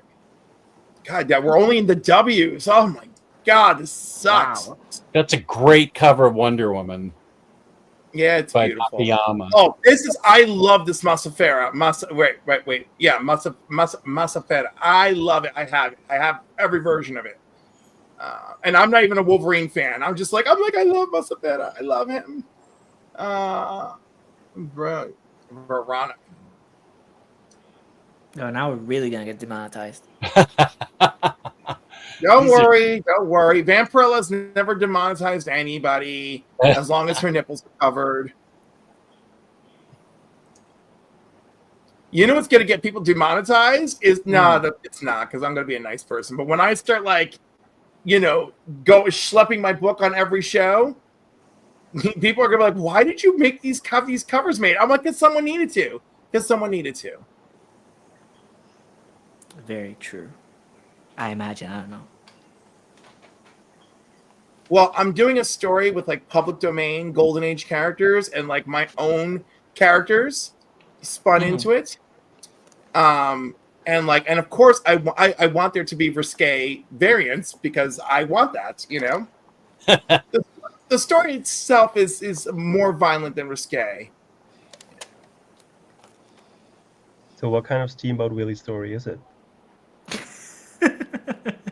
So I have there's this element that came to Earth, right? And it's during the World War II era. And so different people are exposed to it and experimenting with it, obviously, right? It's basically an arms race, power race, but it's about this element, right? So this one guy, and of course we are still doing the whole World War II thing. So it starts with this one guy coming from Puerto Rico to Washington because he has figured out a way to use this alien element to hide ships, make them invisible, right? And so he wants to go and work with other great scientists in Washington. And there is a wonderful scientist there who's a German expat who's working for the government, but you know how it is. He's got his own, disgusting agenda, right? So, sorry, I gotta address something. All right, good. All right. So, and of course, that villain, I already have him being very controlling, psychologically manipulative, brilliant, very sexual. So, he's like a dark, complex villain.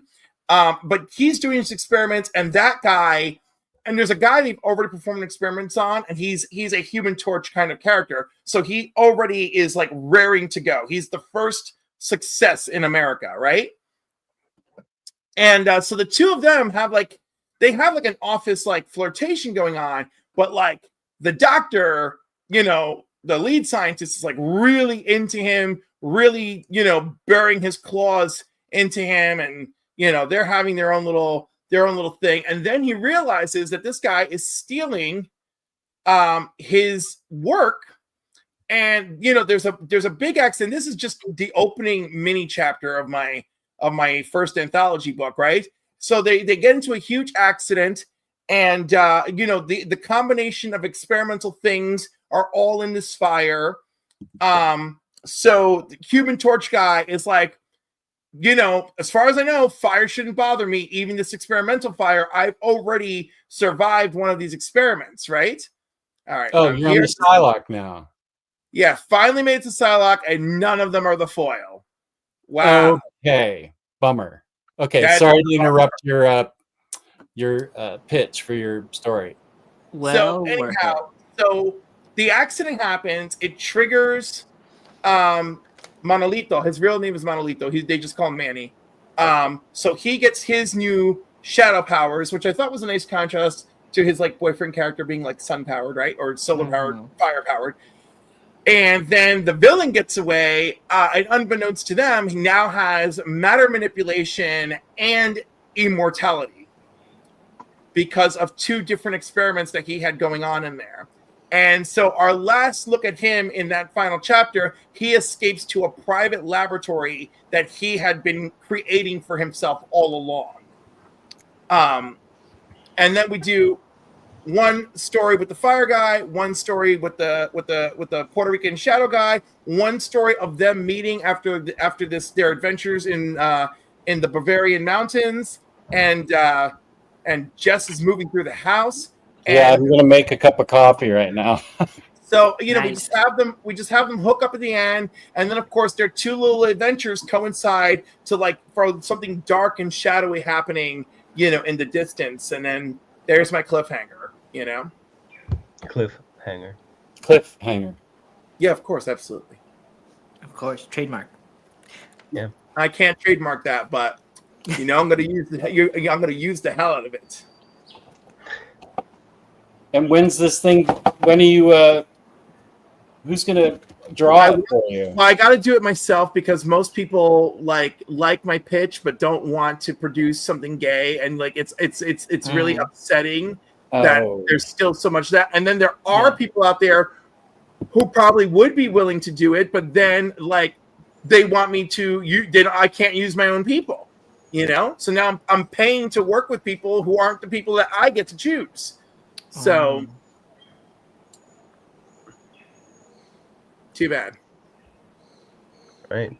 The young lady was Lynn Soapbox. Yeah. That grew up watching Omar's videos. That is, I have to write that down. I definitely thought that if you were in that stream, you would have stolen her and the other young man who I cannot for the life of me remember the name. Was it Sean from Comic Pals? Was it? I know he was on last night. He was there as well, but there was a new panelist called Gianni. Gianni. Oh, Gianni. I know Gianni. Okay. Yeah. Can you reword that? Steal that girl? Yes, so it doesn't sound like an abduction. Yeah. Yeah, you're gonna follow her home. You're gonna put a note on her door. No, that's not how I want it. Okay. You mean I'm gonna get her to be on my channel as a guest? Oh, well, if you want to be that way, you're gonna invite her to your show. I like the creepy angle. Just going. You grew up watching Omar. You're gonna watch me for the rest of your life. And she's gonna go, "Who are you?" Some old guy wants me to be on his show. I mean, if she grew up watching, you've been there several times. True. She could have grown up watching me. Okay, everything is horrifying now. Please, I can't. I mean, we know there's a child growing up real time with you, Jess. Like watching my daughter. No, I mean like watching the show, being a fan. Having an impact on their life, and then having. You think that there's somebody like that? Yeah, and having this reflective moment of, oh gosh, this is all on me. You might have sent a youth into an existential crisis. Exactly. Well, more Jess being in the existential. I don't know about existential crises. I mean, like, let's calm down, folks. Let's keep it together. Let's keep it together. But you know that who's this guy Cedric Poulat who did like the sexy Archie covers? Like I want him to do my sexy male covers. Like absolutely, I need him. Mm. Oh, Gracious is still there. She loves the Black Cat series. She loves all the special Black Cat variants that are coming out. Yeah, G. Willow Wilson's. That's gonna be great, and I hope it goes on enough to fill another omnibus.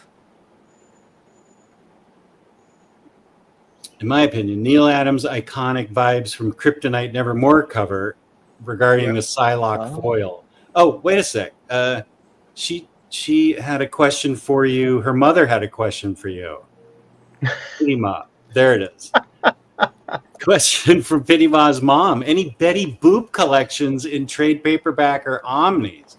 I don't know the Betty Boop. You know what's funny? My so. mom's best friend is a Betty Boop lover. Wow. This is a good question. And she's gonna be in the public domain next year. Yep. Fully in the public domain, or like, are they gonna piecemeal? Or is she being piecemealed out like Mickey? Mickey's the new norm. Just accept it. Like everyone's gonna be using like, oh, but that's not the version that's in the public domain. It's a different version. No, it's the same character, but okay. The complete Betty Boop is a hardcover that's out and about. Oh yeah, I'm seeing it. The definitive Betty Boop. Yep, the definitive Betty Boop. Oh, it's on Amazon, so it's fine. You can find it. Daily newspapers in the 30s. Oh yeah, you hadn't heard of Betty Boop? No, I mean like, I'm saying what it collects. Oh, what it collects. Okay. Yeah. I'm pretty sure we know who Betty Boop is. Okay, like it comes with the queer territory. Damn it, it comes with the territory. I'm saying she goes into the public domain next year, but I have no idea who she is. You don't? No, I'm being. Oh, you better be facetious. Oh my goodness. Yeah. But going to back 80, possibly the first openly queer character in DC, Renee Montoya. Yes. Actually, no. It was. No? It was actually Maggie Sawyer. Oh. John Byrne's Superman. Nice. Okay. And you know what? And I've always resented all of it. I love the question with Batwoman. I'm so angry that suddenly Maggie leaves Metropolis for Gotham. Suddenly they're an item. It's leading to a wedding that DC refuses to let happen. It's so infuriating. In my heart of hearts, Maggie needs to be with her reporter wife. All right, there's a whole miniseries on the people in Metropolis, and the whole thing is Maggie and her wife fighting about like, oh, you like give stories away to Lois Lane and Clark Kent, and then like finally like her woman like gets in there and gets into investigative reporter mode, and of course nearly gets killed, but Maggie saves her, and I love it, and like I love it, and like that's perfect for her in my eyes. And question Batwoman, I love that too. Yeah. And listen, I know there's a lot of people who loved her with Maggie, but that felt so forced upon me, you know? And I'm just like, No, I agree. But she has this miniseries that's coming out in paperback. Question. Yeah, she does. All Along the Watchtower, which I've only read the first issue, but it is phenomenal. Great series. Great little series. And I also bought a foil one that's in Denver, so maybe one day I'll get it. But the books that I found that made me question, like, was this an idea that I was going to do for Jess? Because I have Batman Huntress, Cry for Blood, which features the question. This is a Rucka book that many people might not know. I had no idea till I got it. And question Pipeline. I do have Pipeline. Let me see. There's also five books of blood, I think it is. I have that. Yeah, that's a standard size hardcover. Huntress. Yeah, Huntress. Batman Huntress, Cry for Blood. Cry for Blood. I don't think I have that. That's by Rucka. Rucka? Huntress, Cry for Blood? What is that a trade? This is a trade paperback. So you see, just we should do a video about either the entirety of the question or all of Rene Montoya's appearances, because Rook has written her a lot. Damn. Well, I have to get that. Yeah. I have to get the book first. I didn't even know. Wait a minute. That doesn't make sense. I should have that. Well, it's a purple spine. Well, I'm looking at my Huntress books and I don't see it. And I'm actually It might organized with my DC stuff. It might be with Batman. Batman Huntress? I don't Yeah. think so. I don't know. Maybe. No, that doesn't sound. What's it called? Cry for Blood? Cry for Blood, yeah. I'll look it up. When I bought it 2 years ago, maybe, it was still like on the cheap. Okay. But it bridges some gaps between the question before 52.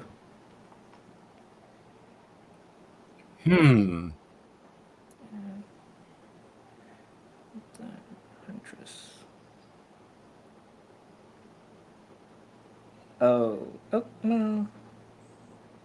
There's one for $50. Which is crazy. $50? Which is crazy.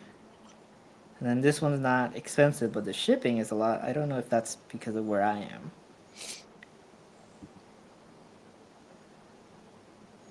I'll keep looking for it later. Jess, I go to work at 8 p.m. Take me there.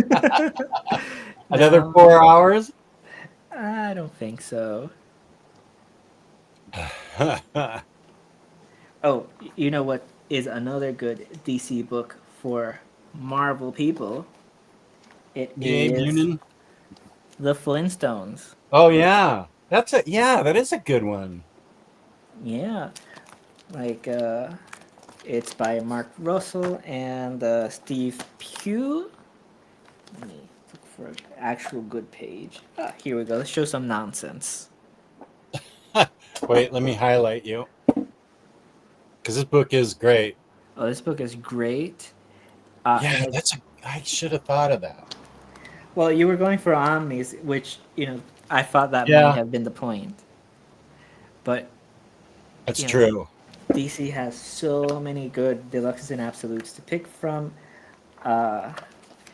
It also has one of my top, like this shocked Kristen and Maddie when they did a video about their favorite queer books, and I said, oh, one of the Flintstones issues, one of my favorite, because they did a Adam and Steve.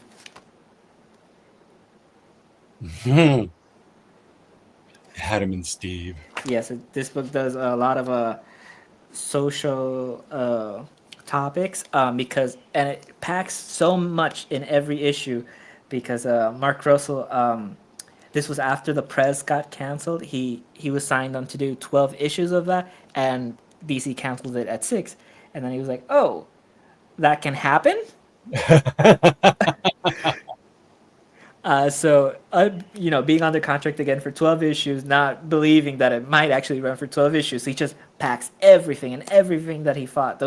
Particularly those first 6 issues, very, very much packed. Including gay families. That man was just like, Yeah, I just mentioned that. Adam and Steve. He mentioned Adam and Steve. Yep.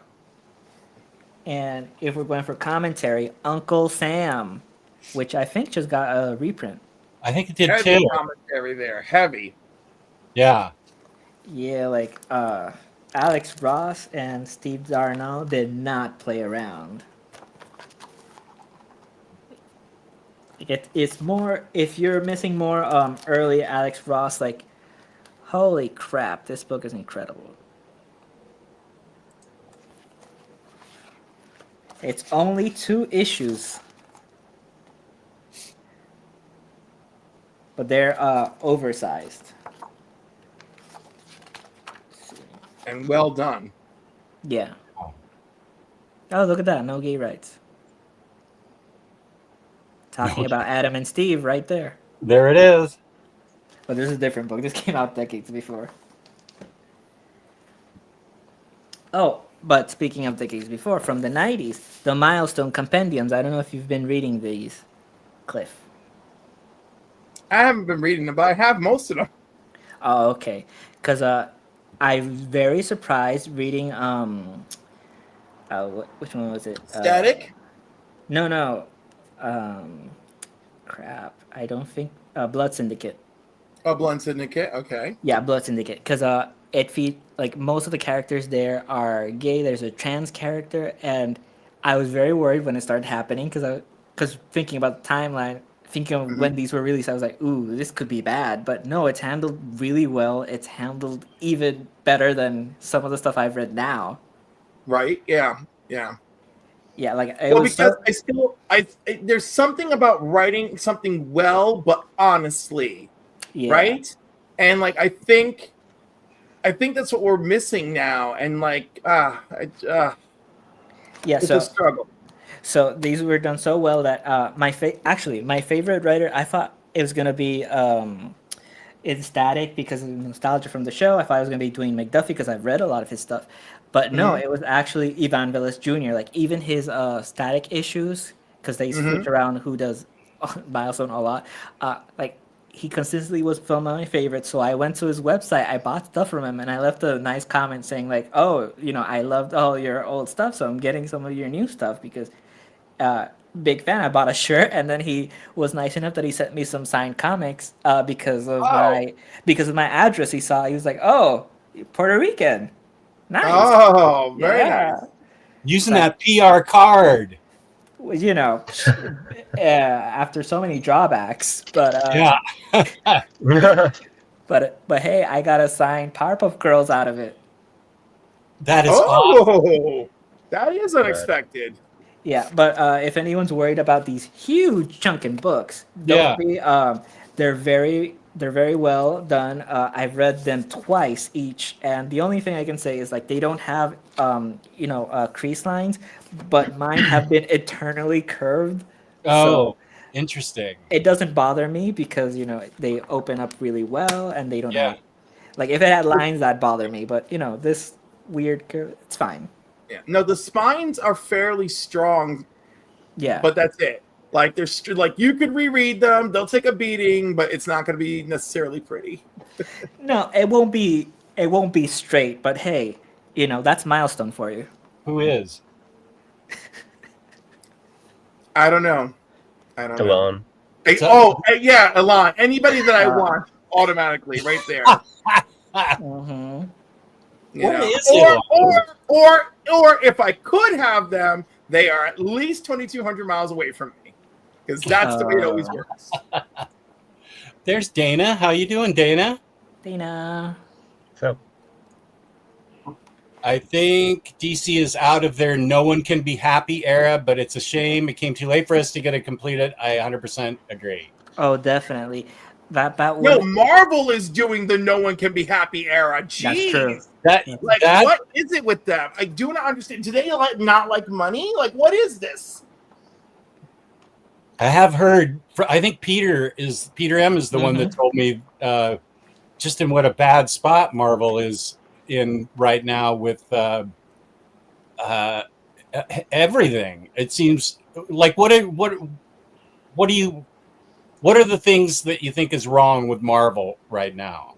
Well, I'd rather focus on what's going right. Well, that's not the question I asked. I know.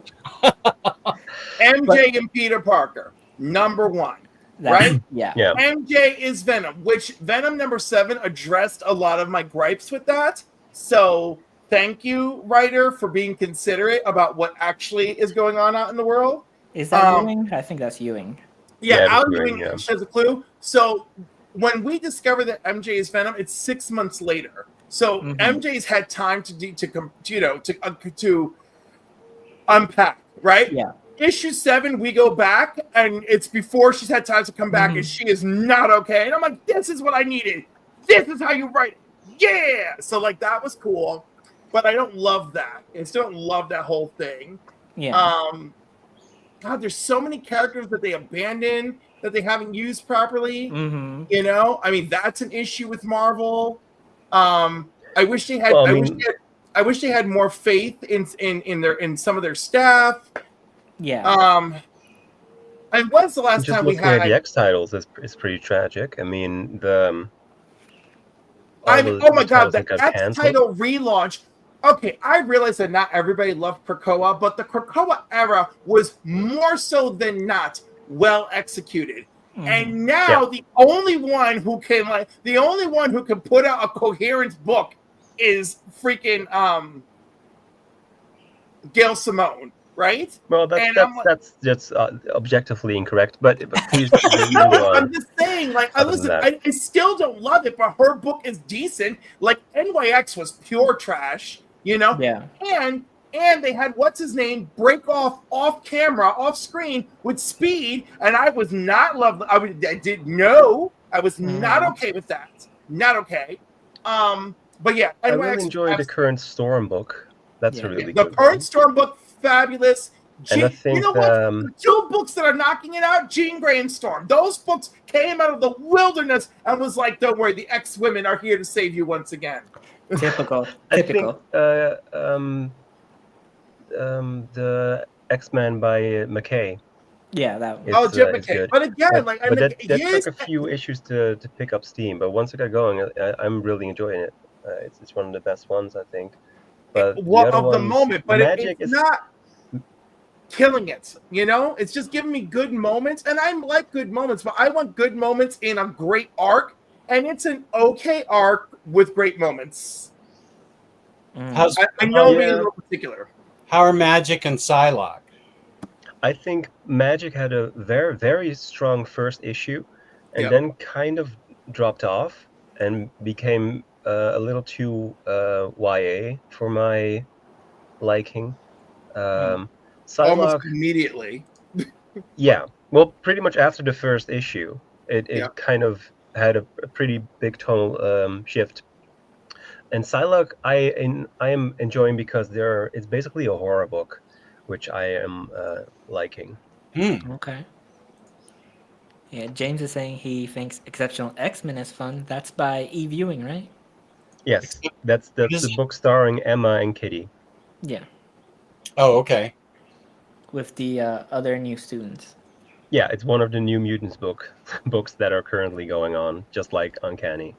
Yeah, but that's one of the criticism that's going on through the whole line. It's that you're not investing in your previous new heroes, but you keep creating all these new ones. Like, you know, they're bringing in new champions, but they abandoned the old champions. They're right. You know. Well, there's the current Weapon X-Men book, champions are appearing in new champions. Yeah. So I like that there's going to be something going on there. What were we saying about Max? I like the current Weapon X-Men book, which is a very over-the-top X-Force book, basically with Wolverine and Deadpool, Cable, Chamber, and Thunderbird. And it's just silly, enjoyable action stuff. Like one of the panels I sent Omar yesterday was Cable holding a gun that was literally like 6 times his size. I feel like that's always how he's been drawn. Yeah.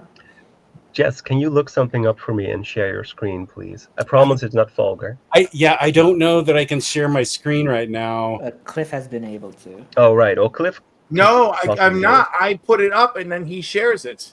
Yeah. Have Cliff look. You want me to put it? What would you like me to put up? Yeah, have Cliff do it. The upcoming amazing Yamaguchi Cable figure by Rebel Tech. Rebel Tech? Rebel. REVOLTECH.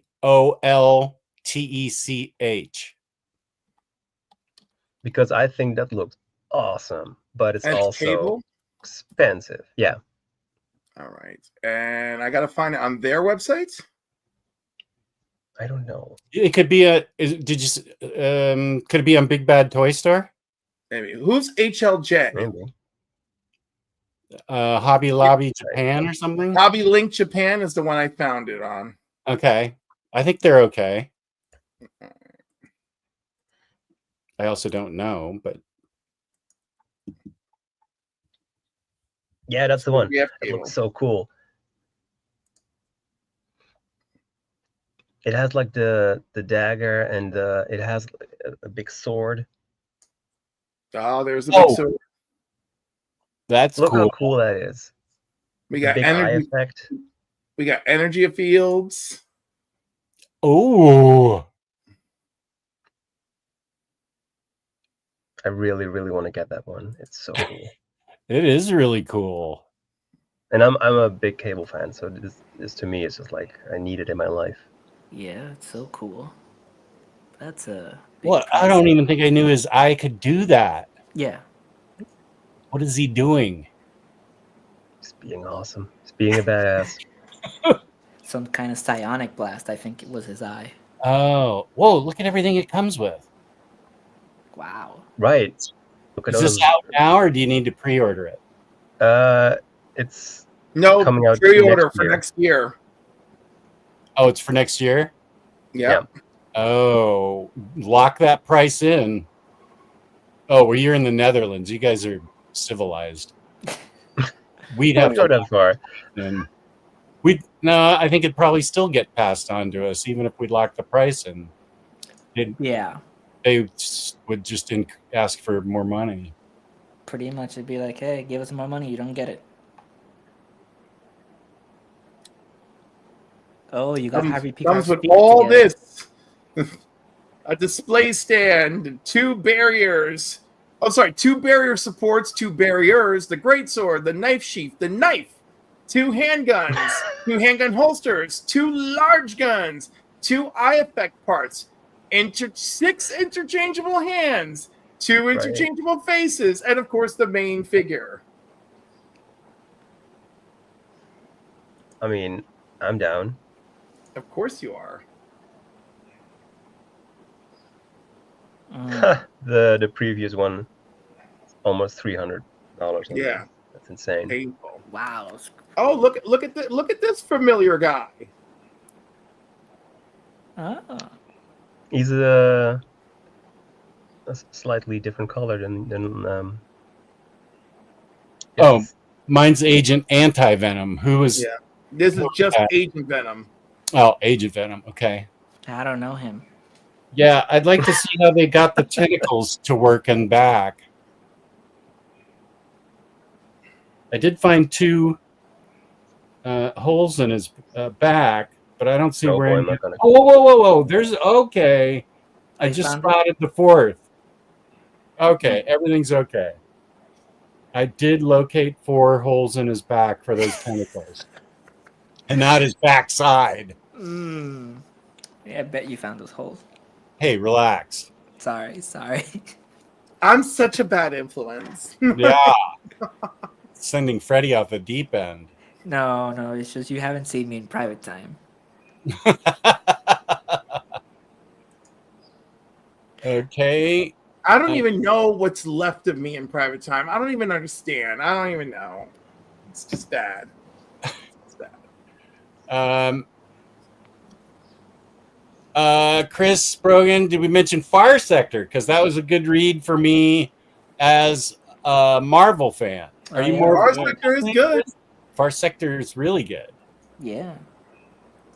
Yeah, I could for the next DC for a Marvel fan. I can do what you were suggesting, Freddie, and go for like oversized hardcovers for that one.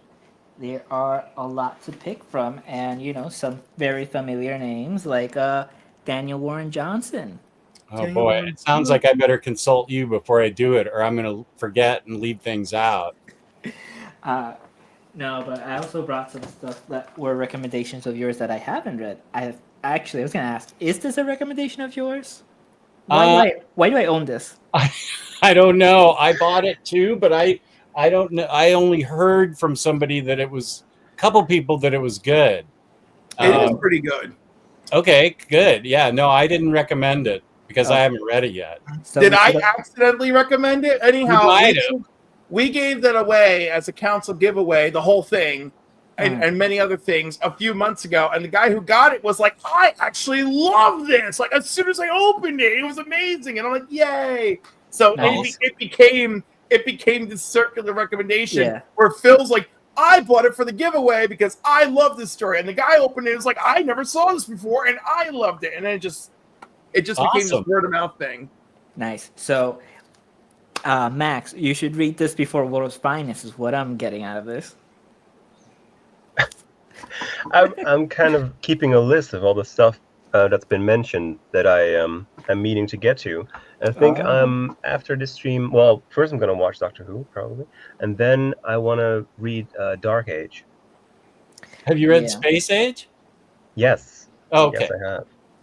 Okay. I'm really enjoying all the stuff by All Red I've read so far. I really want to read his Bowie book. I haven't. Oh yeah, it's read that good. one.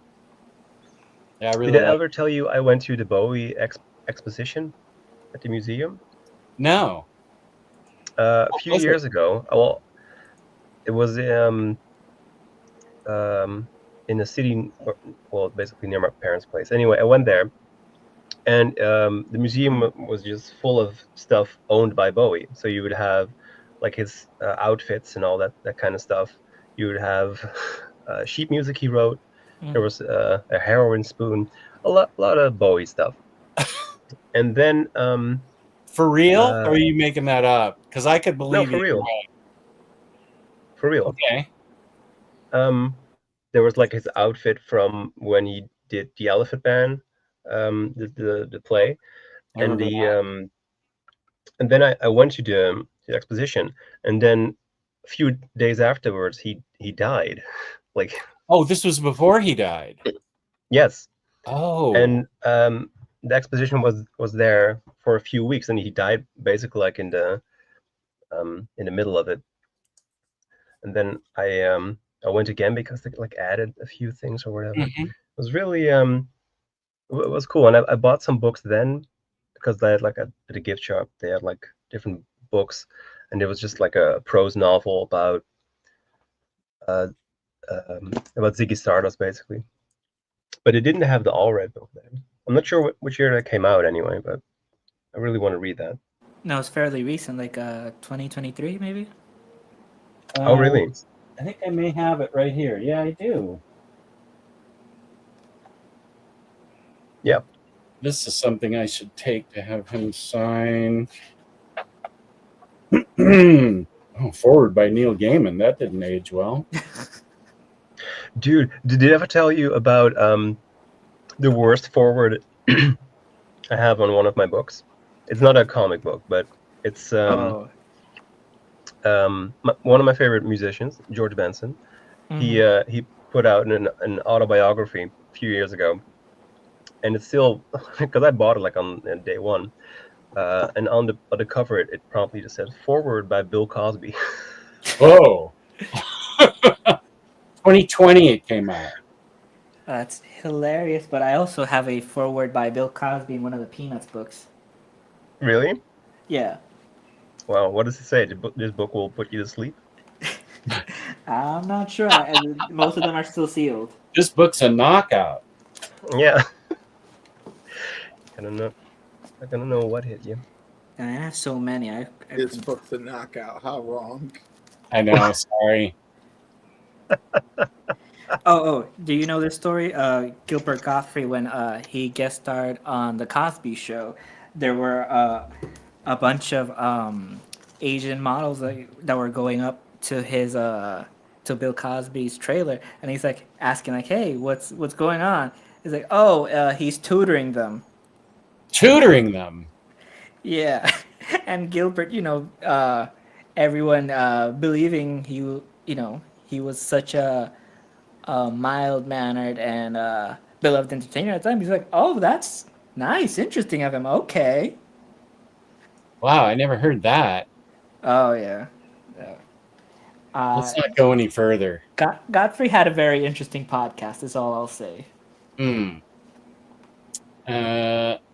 Here's an interesting comment from Kenny. I think the biggest issue with Marvel is, aside from Captain America and even some of the Star Wars titles, is not a ton of focus on stories and characters like Spider-Man and the Avengers, other than X-Men. Marvel has been very 50-50, more like 80-20 right now.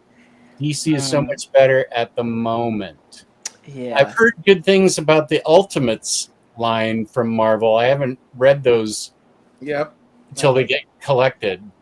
You know, They're very good. Yeah. yeah, Ultimate, the first paperback is out. There's 2 for Ultimate Spider-Man, and there's only 1 for Peach Momoko Ultimate X-Men. Ultimate, You know, as Black soon as I Panther. buy those, some oversized hardcover or omnibus is going to come out. So I'm not falling for any X-Men or Ultimate stuff right now. well, I am, so you're welcome. Well, Ultimate Spider-Man is the Spider-Man book for me. Yeah, it's a currently. definitive Spider-Man book, definitely. Yeah, And, which is you know, hilarious. and It's like an spectac- alt world. Yeah. And Spectacular Spider-Man, which just ended at issue 15, much to Max's joy and my pain.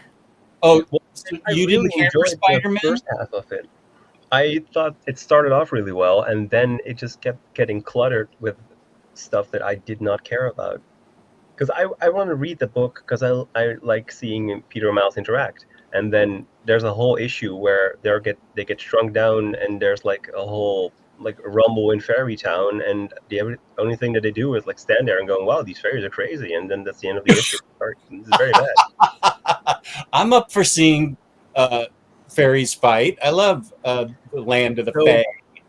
This is something that probably annoys Peter a lot because he vents to me about issues he hates, and then he'll retell them to me in a very succinct manner that makes them sound amusing and entertaining. That Yeah. makes me think, oh, this is going to be a fun read, and then I read them and I want to kill myself.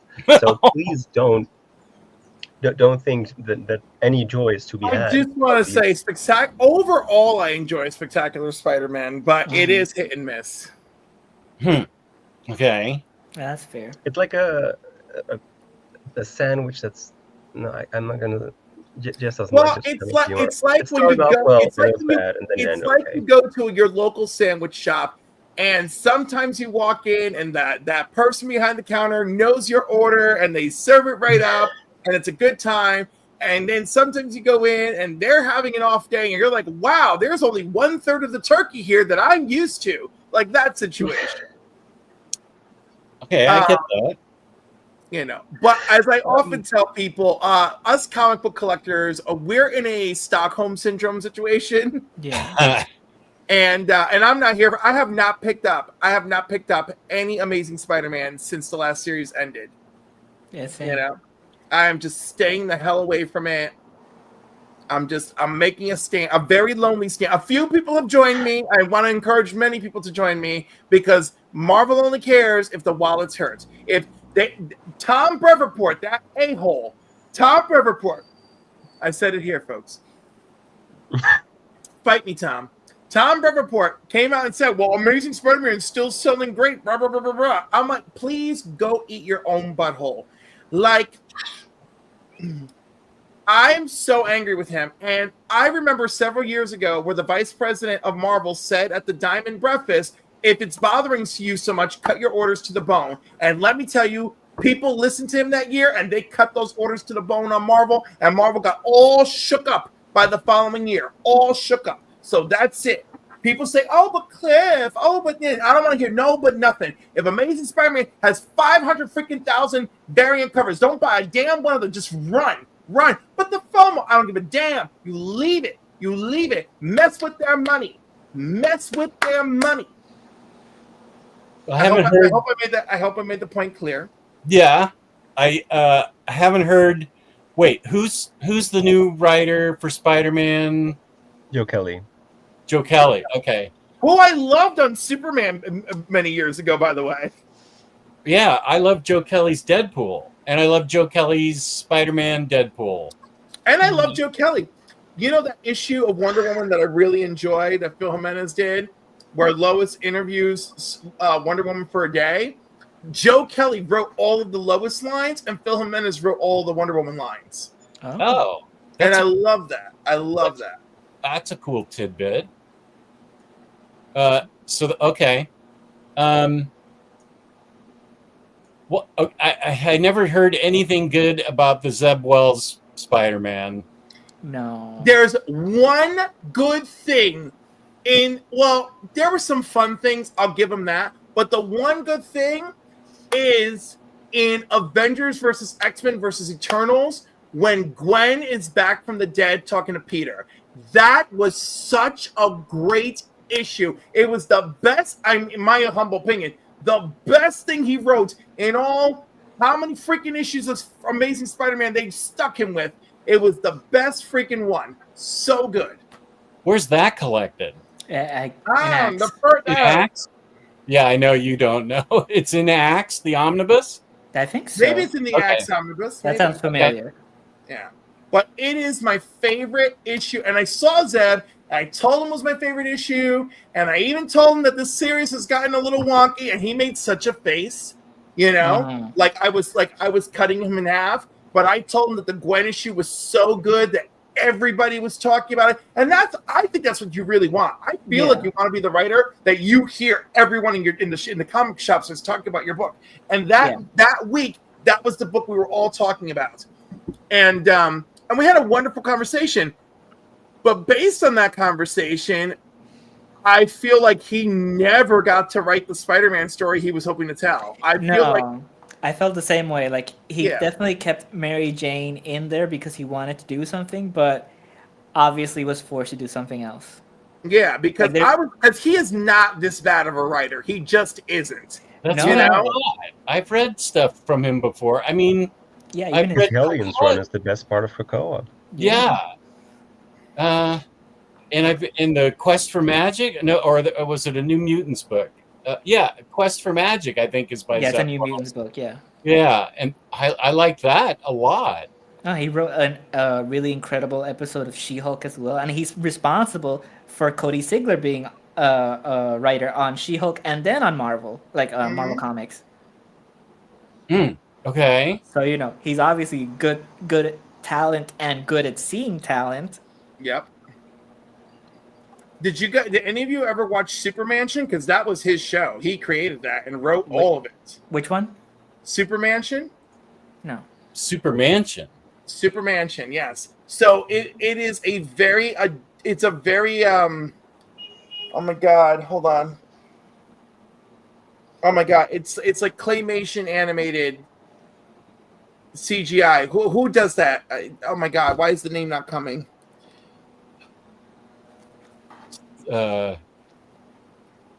Gumby? Pokey? That's too old. I'm talking about modern. Aardvark, maybe?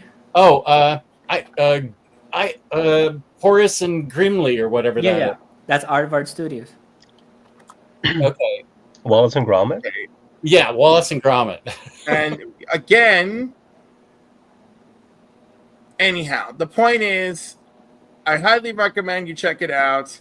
It's crazy. What is it about? It used to be so. It is this elite superhero team with like the world's greatest hero, but he's getting older. So now he's older. His best friend was frozen, and that guy's got all sorts of issues. They're just a play on all the archetypes, but there is like a good underlying story there too. Man, Google's not helping me. And of course, once it left Amazon, I haven't been able to watch it. So it's not fresh in my mind anymore, but I really was enjoying it. It was on Amazon Prime? No, it wasn't. It actually started as Crackle. It was a Sony original series for Crackle. And then Amazon had it for a while, and an Adult Swim. And when Amazon had it for a while, that's when I watched all of it, and that's when I at the time saw him. I was like, hey, blah, blah, blah, blah, blah,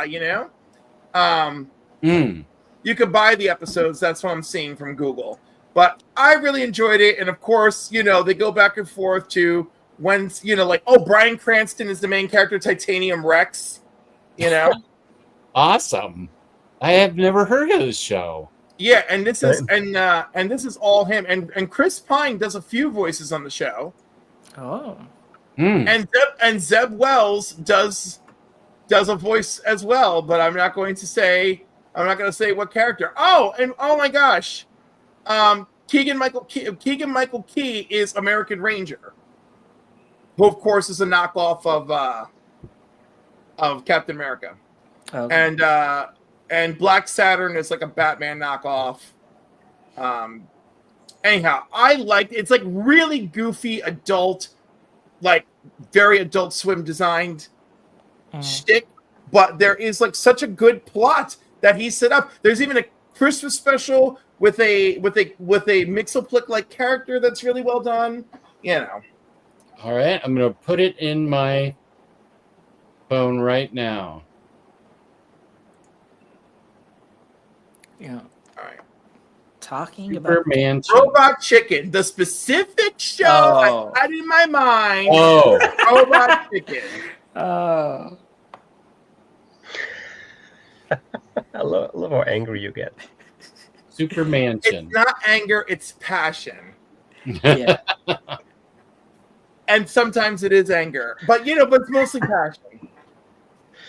Oh my god. Already it's gonna be great. You FOMO'd Harvey into what? Harvey? You're a toy collector of cable? It could Wow. be. It could be.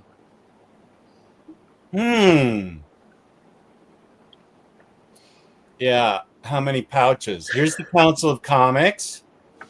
Oh, they found me? Oh no, you found you. James is just being nice to me. Yeah. No, they're not in the chat. Dark Age was amazing. Yes. Southern Nice. Trucker, you are right. Guy, Looking I forward to liked it. it. Giveaways yet? No, not on this stream. Sure, we're gonna give away Jake's 42-pound box of stuff that he's bought again in absolutes. Absolute Martian Manhunter and Wonder Woman are both amazing. Yeah, they I are. would agree. What? I would agree. How'd you get on? Hey. Oh, I just saw you. I just saw you sorry, looking. I'm just live on the stream. Yeah. Do you want to say hello to everyone? Do you want to wave and say hello to everyone? Hello. Where Is this are the whole family on a train? Like, I'm not what's sure. going on? Oh boy. I think. Well, it was nice to see the lobster. You want to know something that's funny about Alon too? He is, unbeknownst to him, he is very much like one of my best friends, Oh. Chris, and Chris spent all of his summers out of the country with his family. So Chris never sounds quite American to anybody, right? Even though he's very much American born and raised, and he speaks. He's very articulate, and very thoughtful in how he speaks, and it's hilarious because, like, number one, the first thing is everybody thinks he's gay, and I'm like, why? Because he can articulate. I'm like, I guess so. But, like straight guys, like you talk like like yo, real, like, I don't even know. I gotta we gotta get some hot wings, right? We gotta go check out that new flick. We gotta go check out that new flick with Tom Cruise. We gotta go check out the new Mission Impossible. So, like, that's like straight dudes, right? And then of course, if you speak with a sense of refinement and dedication, and you really articulate your words, you're going to sound Eurocentric, but also like a homosexual. So you've got that, and then if you're just trying to have a good time and be yourself, you've got my gay voice. Joey Richards loved all of your readings last stream. Right on. New American Spider-Man is solid in my opinion. Intriguing story and great Pepe Larraz art. Yeah. Oh, you know what? Like, if you like it, I'm here for you. But I'm conflicted on the new Amazing Spider-Man. And run I love Pepe Larraz. I love him, and I'm like, it's killing me. I think the art is great, but I really enjoy all the Spider-Man stuff. But whenever there's the Peter Parker stuff, I'm like, I hate this. Brian, for me, that was very close to Wallace and Gromit. That, I mean, when I said that, Max knew who I was talking about. I knew what you were talking about, and I was like, yes, but no, yes, but not what I'm doing. Right. How about current Daredevil? How do you mess up Daredevil? It's one of the most consistently good titles. Oh, until Ahmed took over. Not trying to be harsh, Yeah. but dang, Daredevil's been good, so good for so long. Yeah, I mean, we have he's to sacrifice, get some Shadowland in between some of these good stuff, you know. yeah. Well, I I mean, mean, I don't want to like go full hater energy and everything, even though apparently people enjoy that type of stuff. But Ahmed, I'm just not really vibing with, if you will. Like, I Yeah. didn't enjoy the tail end of his Miles Morales run at all. No, I I didn't think like it his since issue Daredevil run is 7. awful, and I didn't. I Isn't he the don't one really who put enjoy Miles his in that current. awful costume? Yeah, and Yeah, gave him the like clone ouch, and ouch. his No one asked. Ouch. sister out of nowhere, all that stuff. Right, Yeah. the sister out. And also, that's also another example of Ziegler taking something of a run that wasn't necessarily Mhm. well received, and then doing something fun and interesting with it. But Ahmed is also writing the current Wolverine, and everyone who enjoys Wolverine is like, yeah, he's got his voice down, which is correct. But also, nothing happens. So it's the most boring book ever. It's just like Yeah, that's you, typical you could you Ahmed. could if You it's like you sound if like the writer gets the Wolverine. voice Why don't down, you act like but Wolverine? yeah, well, nothing happens. Why would you read the book? Yeah. I liked his Black Bolt, but I think that's about it. Yeah, that's it's the thing. You know, some writers don't have a plot. They just, they're offered something and they're like, okay, yeah, job. And he's written some very good novels. He's a very great writer. Black Bolt is the prime example. Um, but he clearly had no idea. Like when he started Spider-Man, like Miles Morales, we were all like, "Oh, this is interesting what he's doing with Rhino. Oh, maybe he's going to start reading some villains, some ongoing thing with this." And then it went nowhere. It was just a random idea he had, and it dropped completely. And the book keeps doing that, just random things. And Jess is gone My now. God, But I'm gonna keep he couldn't ranting. handle your realness. I couldn't I always handle. hit the wrong button. He couldn't handle my again. I thought you lost internet for a second. No, Uh, is it this button? There it is. Okay. Okay, I'll be right back. okay. Yeah. Same thing happened with his Miss Marvel. He had no idea what he was gonna do, and Right. Fariha was very mad because she was talking to me a lot during our time, and she actually got to see him, and she told him she was mad that he did the whole the parents don't know the secret identity thing again, and he lied to her straight in the face and said, "Oh, they're gonna remember, like it was just a side thing, and it's gonna get dressed and fixed again," and then no, because the book got canceled because it was not good and not going anywhere. Also, he just lied because he didn't want to deal with an uncomfortable situation. I think if you're a fan of Kamala Khan and Ms. Marvel, which if you've read the WW run, Yeah, the GW. you should, Yeah. because that is just wonderful. And then you're just in for like a world of hurt, basically. Yeah. Although I did enjoy the one that Imam Fulani did. Those weren't Because super enough. she Mhm. nails the voice and the vibe. Yeah. You know? Yes. And the same thing with Dreamer. Nails Yeah. the voice and the vibe. Nicole Maines, like they brought that character to life. They Mhm. feel a genuine connection to that character. So even when things aren't absolutely perfect, the character is navigated through that world through them, and I love it. Yeah, and if anyone's seen the Miss Marvel show, but they haven't seen the making of documentary of it, like go watch it. It's gonna fill you with the same level of joy as watching the show, especially like you get to Maybe see even more May- joy than may- watching the show. maybe even more, to be honest, because Iman just shows you, like, she's so happy to do the character. She tells you the connection she has. She even shows you that she cosplayed the character before Yep. before playing it.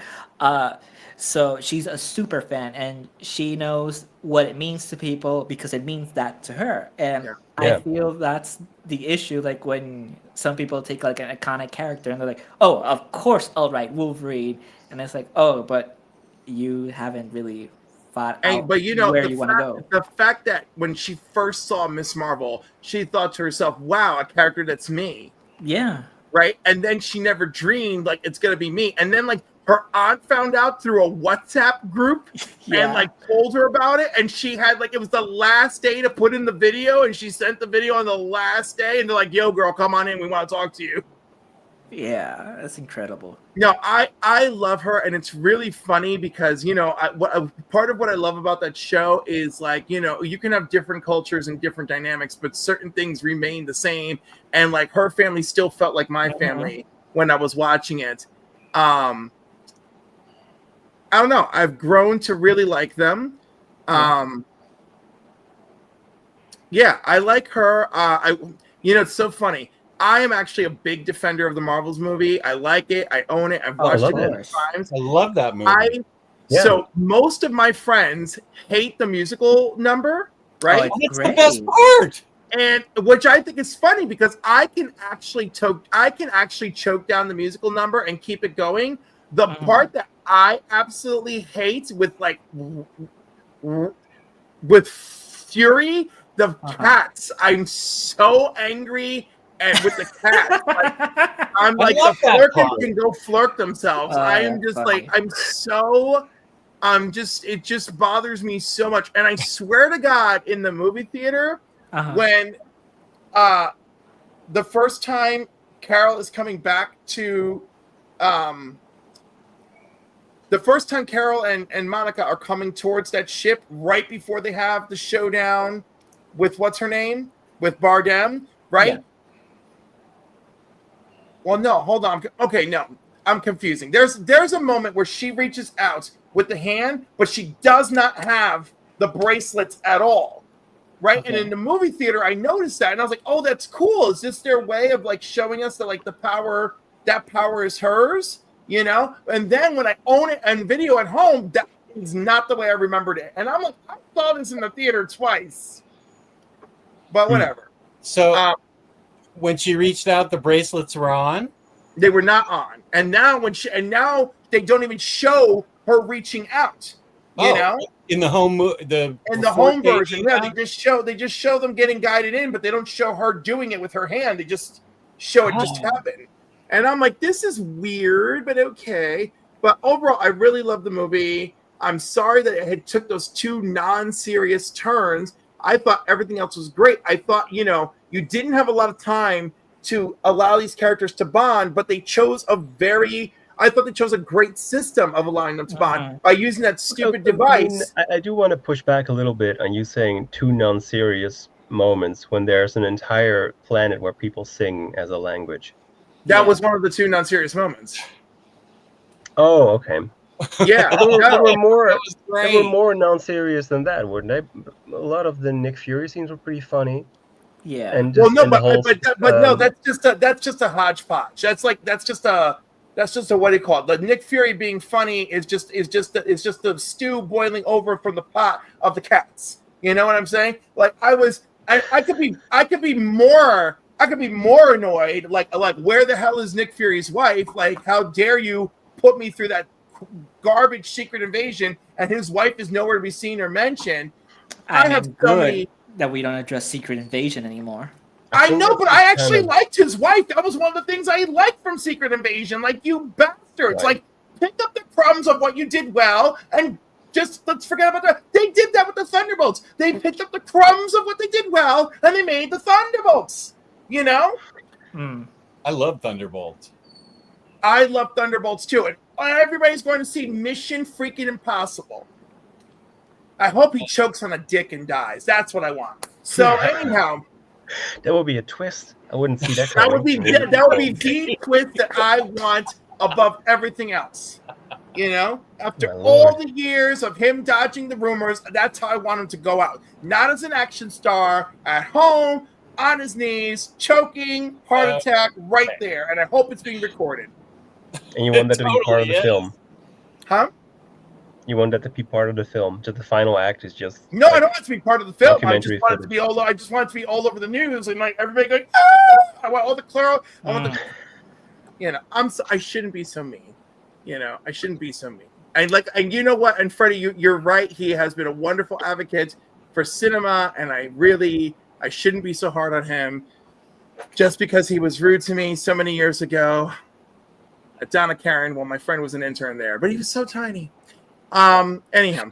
Yeah, well, there's a lot of, I don't know. There's a lot of BS. Well, it was my fault because I was like, look at this little suit. Who's this little suit?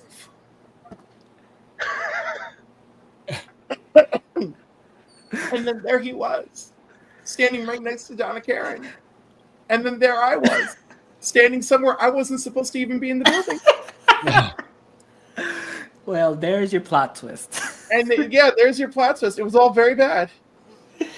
I only told that would be Final Destination, not Mission Impossible.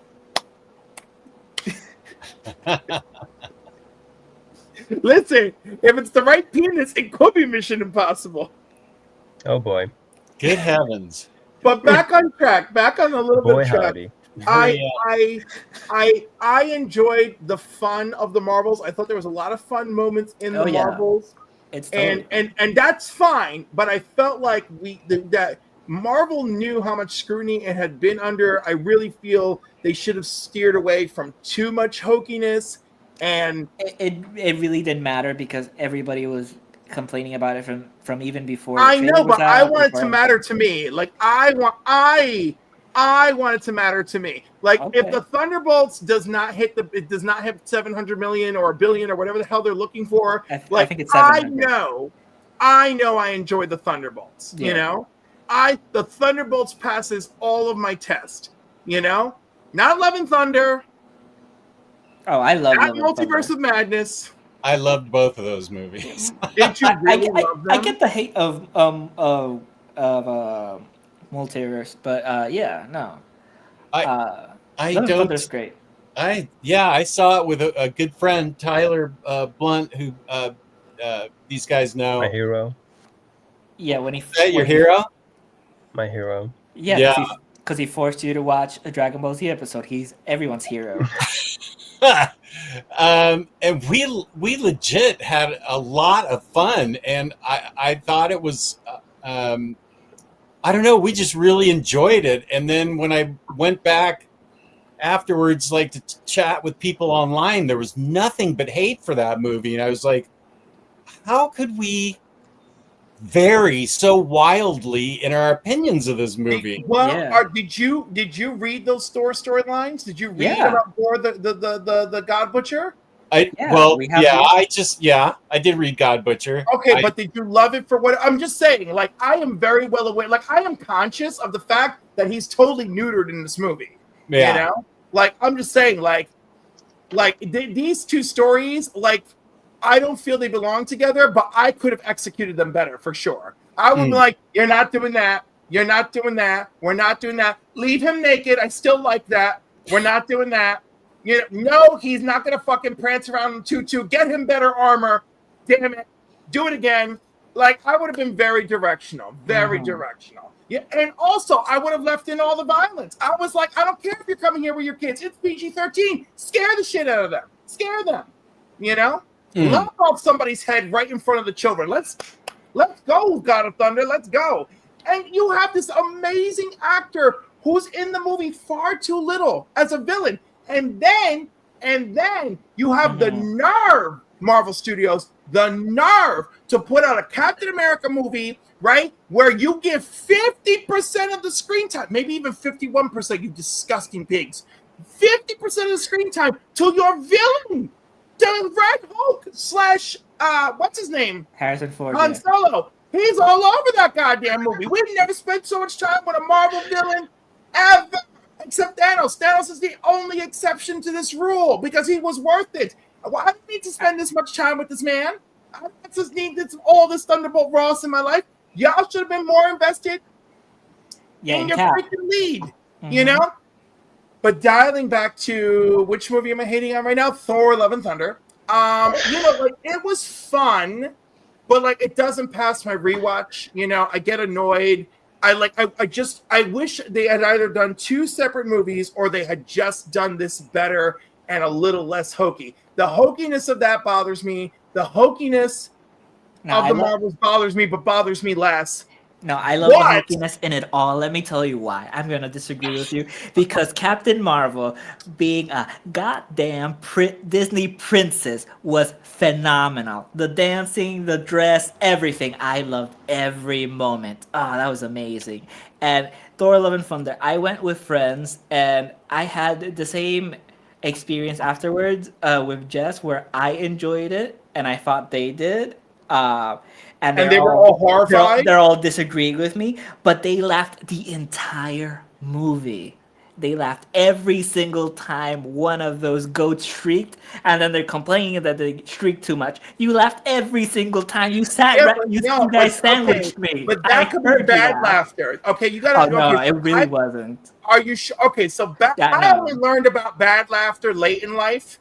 You know, where like people are laughing because they're because they're uncomfortable and is their discomfort, and I was like, oh no, it's bad laughter. Like it's a whole thing for me, right? No, and actually, it's such an awkward phase in my life where I discovered bad laughter. I was an office manager for my friend for H&R Block after my second bout of severe depression. I love the story, and this couple is just laughing hysterically, right? And I was just like. I'm like, it sounds like they're having a good time. My friend is like, they're not having a good time. He's like running over to go see what's going on. And sure enough, they were quoted $900 for their taxes. And like, obviously, like, oh no, we're not doing this. And they left. But like, I thought it was like fun laughter. Like, oh, we're laughing. No, it was like, no, you're outrageous. You're crazy. And I was like, well, this is bad. And then I've just had more encounters with bad laughter. Because of course I'm like Data from Star Trek Next Generation. I'm still learning about other humans' emotions and experiences. I don't think I have that in me to do bad laughter. This is the first. I don't have it in me. I have awkward, discomforting laughter, but I feel like you could tell. I feel like you could tell when it's like, you know, I just like I don't know. I have an inflection about it. I don't do a boisterous laugh when someone tells me to go eat a. When someone tells me to eat it, I'm trying so hard not to curse too much on your stream. You know, I feel I'm trying to keep it. I'm trying to keep it R-rated and not elevate us to unrated, restricted. Thank you. But I have the thing I do get when it's about those movies is that they're especially Love and Thunder one, they're adapting very beloved stories. Yeah. And, well, I mean, in general, comparison to The Thief of Joy. So comparing it to the source material will make it difficult. But I do understand the frustration that if you really enjoy those stories, you are realizing that it's probably the only adaptation in a movie of them that you will see. Because it's very unlikely that they're going to do another God Butcher story in our lifetime. But this is where it's conflicting, you know, because it's an adaptation. It's not a, you know, it's not going to be the exact same thing, and it shouldn't be the exact same thing. It's a whole different media. It's a whole different audience. It should definitely be something that can live on its own. If you're comparing it, you know, you've already lost. The thing is like, oh, you're glad that the source material is, you know, being enjoyed by other people, and they'll look for it, but you shouldn't expect it to be the same thing, because then nobody's gonna want to look for it. Like, if it's the same thing as Jason Aaron's run, why even read Jason Aaron's run? Well, no. Here's my contrast to that. I don't need it to be the exact same thing, but I need the spirit to be alive, and the spirit was not alive. I get spirit was not alive. I get what you're saying about the God Butcher. I get it. Oh, this is good from Matt. I'm not trying to curse too much in your stream. That ship has sailed, sunk, and been found again. That is a legit need. This is the best sermon. I'm 1 coin purse away from giving a tithe and offering. Thank you. I just got a message from Alon saying that those people on the train were strangers. So, they were strangers? Okay. That's awesome. I wish he would.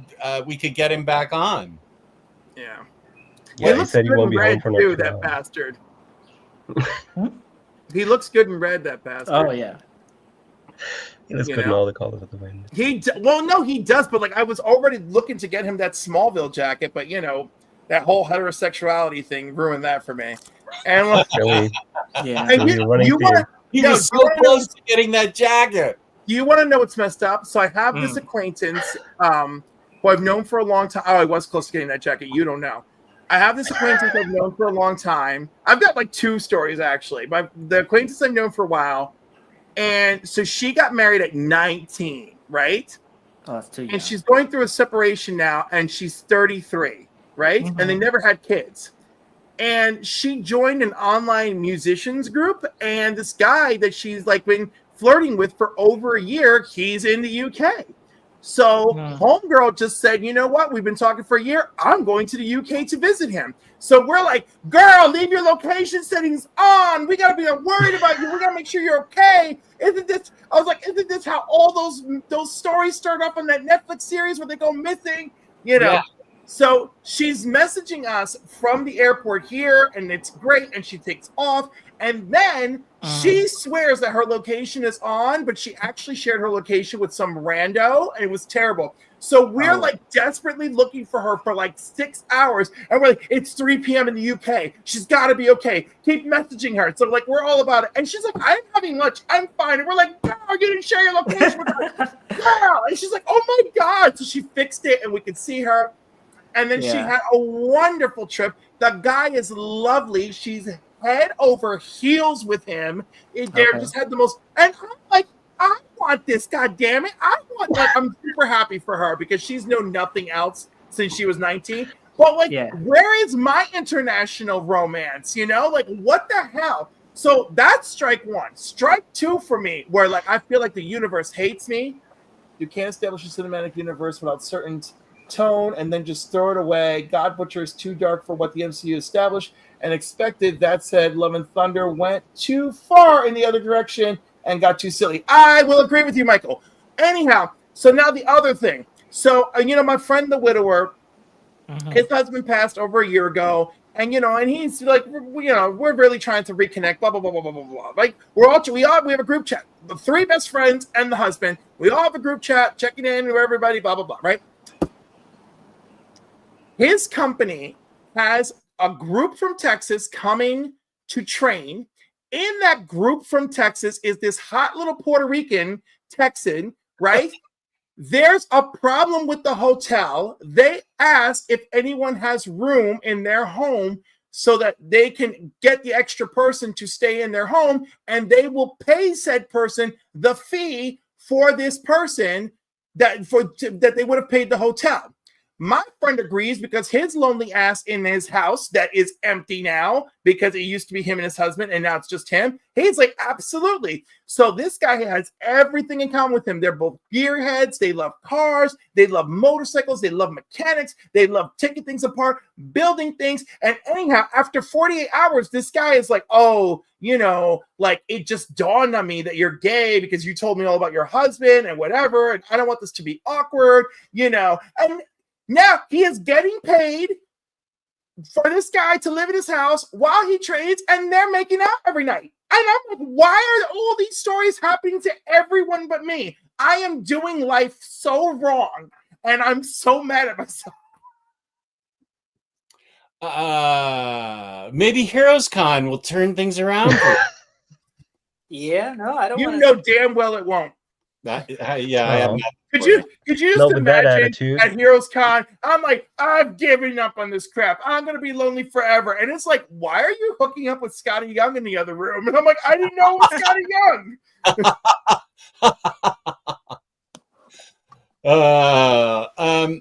I actually, it's 5:00 here. I actually have to get going with upper management on dinner. So, thank you to everybody that's followed in the chat. I definitely appreciate everybody checking in with us. And I appreciate Max and Freddie and Cliff for being here.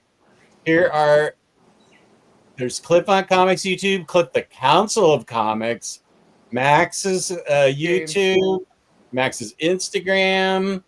Yeah. And be sure to leave in the comments how many F-bombs you counted. Yes. Oh my God, you should actually do that.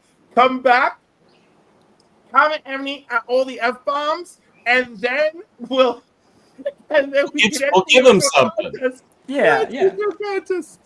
Yeah, count the F-bombs in this stream, and if it's the right number, you'll get a gift from us. Awesome. Thanks for being here, Chris and Matt and Kenny. Yeah, thank you. Appreciate everything that you guys did. Oh, I'm sorry you just got here, Micah. But yeah, go back and count. My God. What did you miss? 3 hours, 4 hours. Oh no, we've been on 4 hours. It's 4 hours, 4 minutes, and 30 seconds. So far. Yeah. Go back and count the F-bombs. And if you're right, we will give you a prize. Yeah, so thank you for having us, Jeff. It was fun, but also sorry that we were on. Yes. What I told people to choke on, what I told people to eat. Yeah, it was a lot. I was really I'm so sorry. Nothing to apologize for. It made the show better. Thank you, James. Thanks for the thumbnail. It was very fun. Yes, James, thank you for the thumbnail. And peace and love. Peace and love. I will be on Omnibros Monday night. Next Saturday I have a surprise guest next Saturday at 1 o'clock. I can't say who it is. It's a surprise. Okay, it's not Oprah. It's not me. I'm surprised today. Yeah, Cliff was the big surprise today. So yeah, next Saturday I will have the surprise guest, and we'll go from there. Thank you, everybody. Peace and love. Peace and love. I will play us out with my theme song.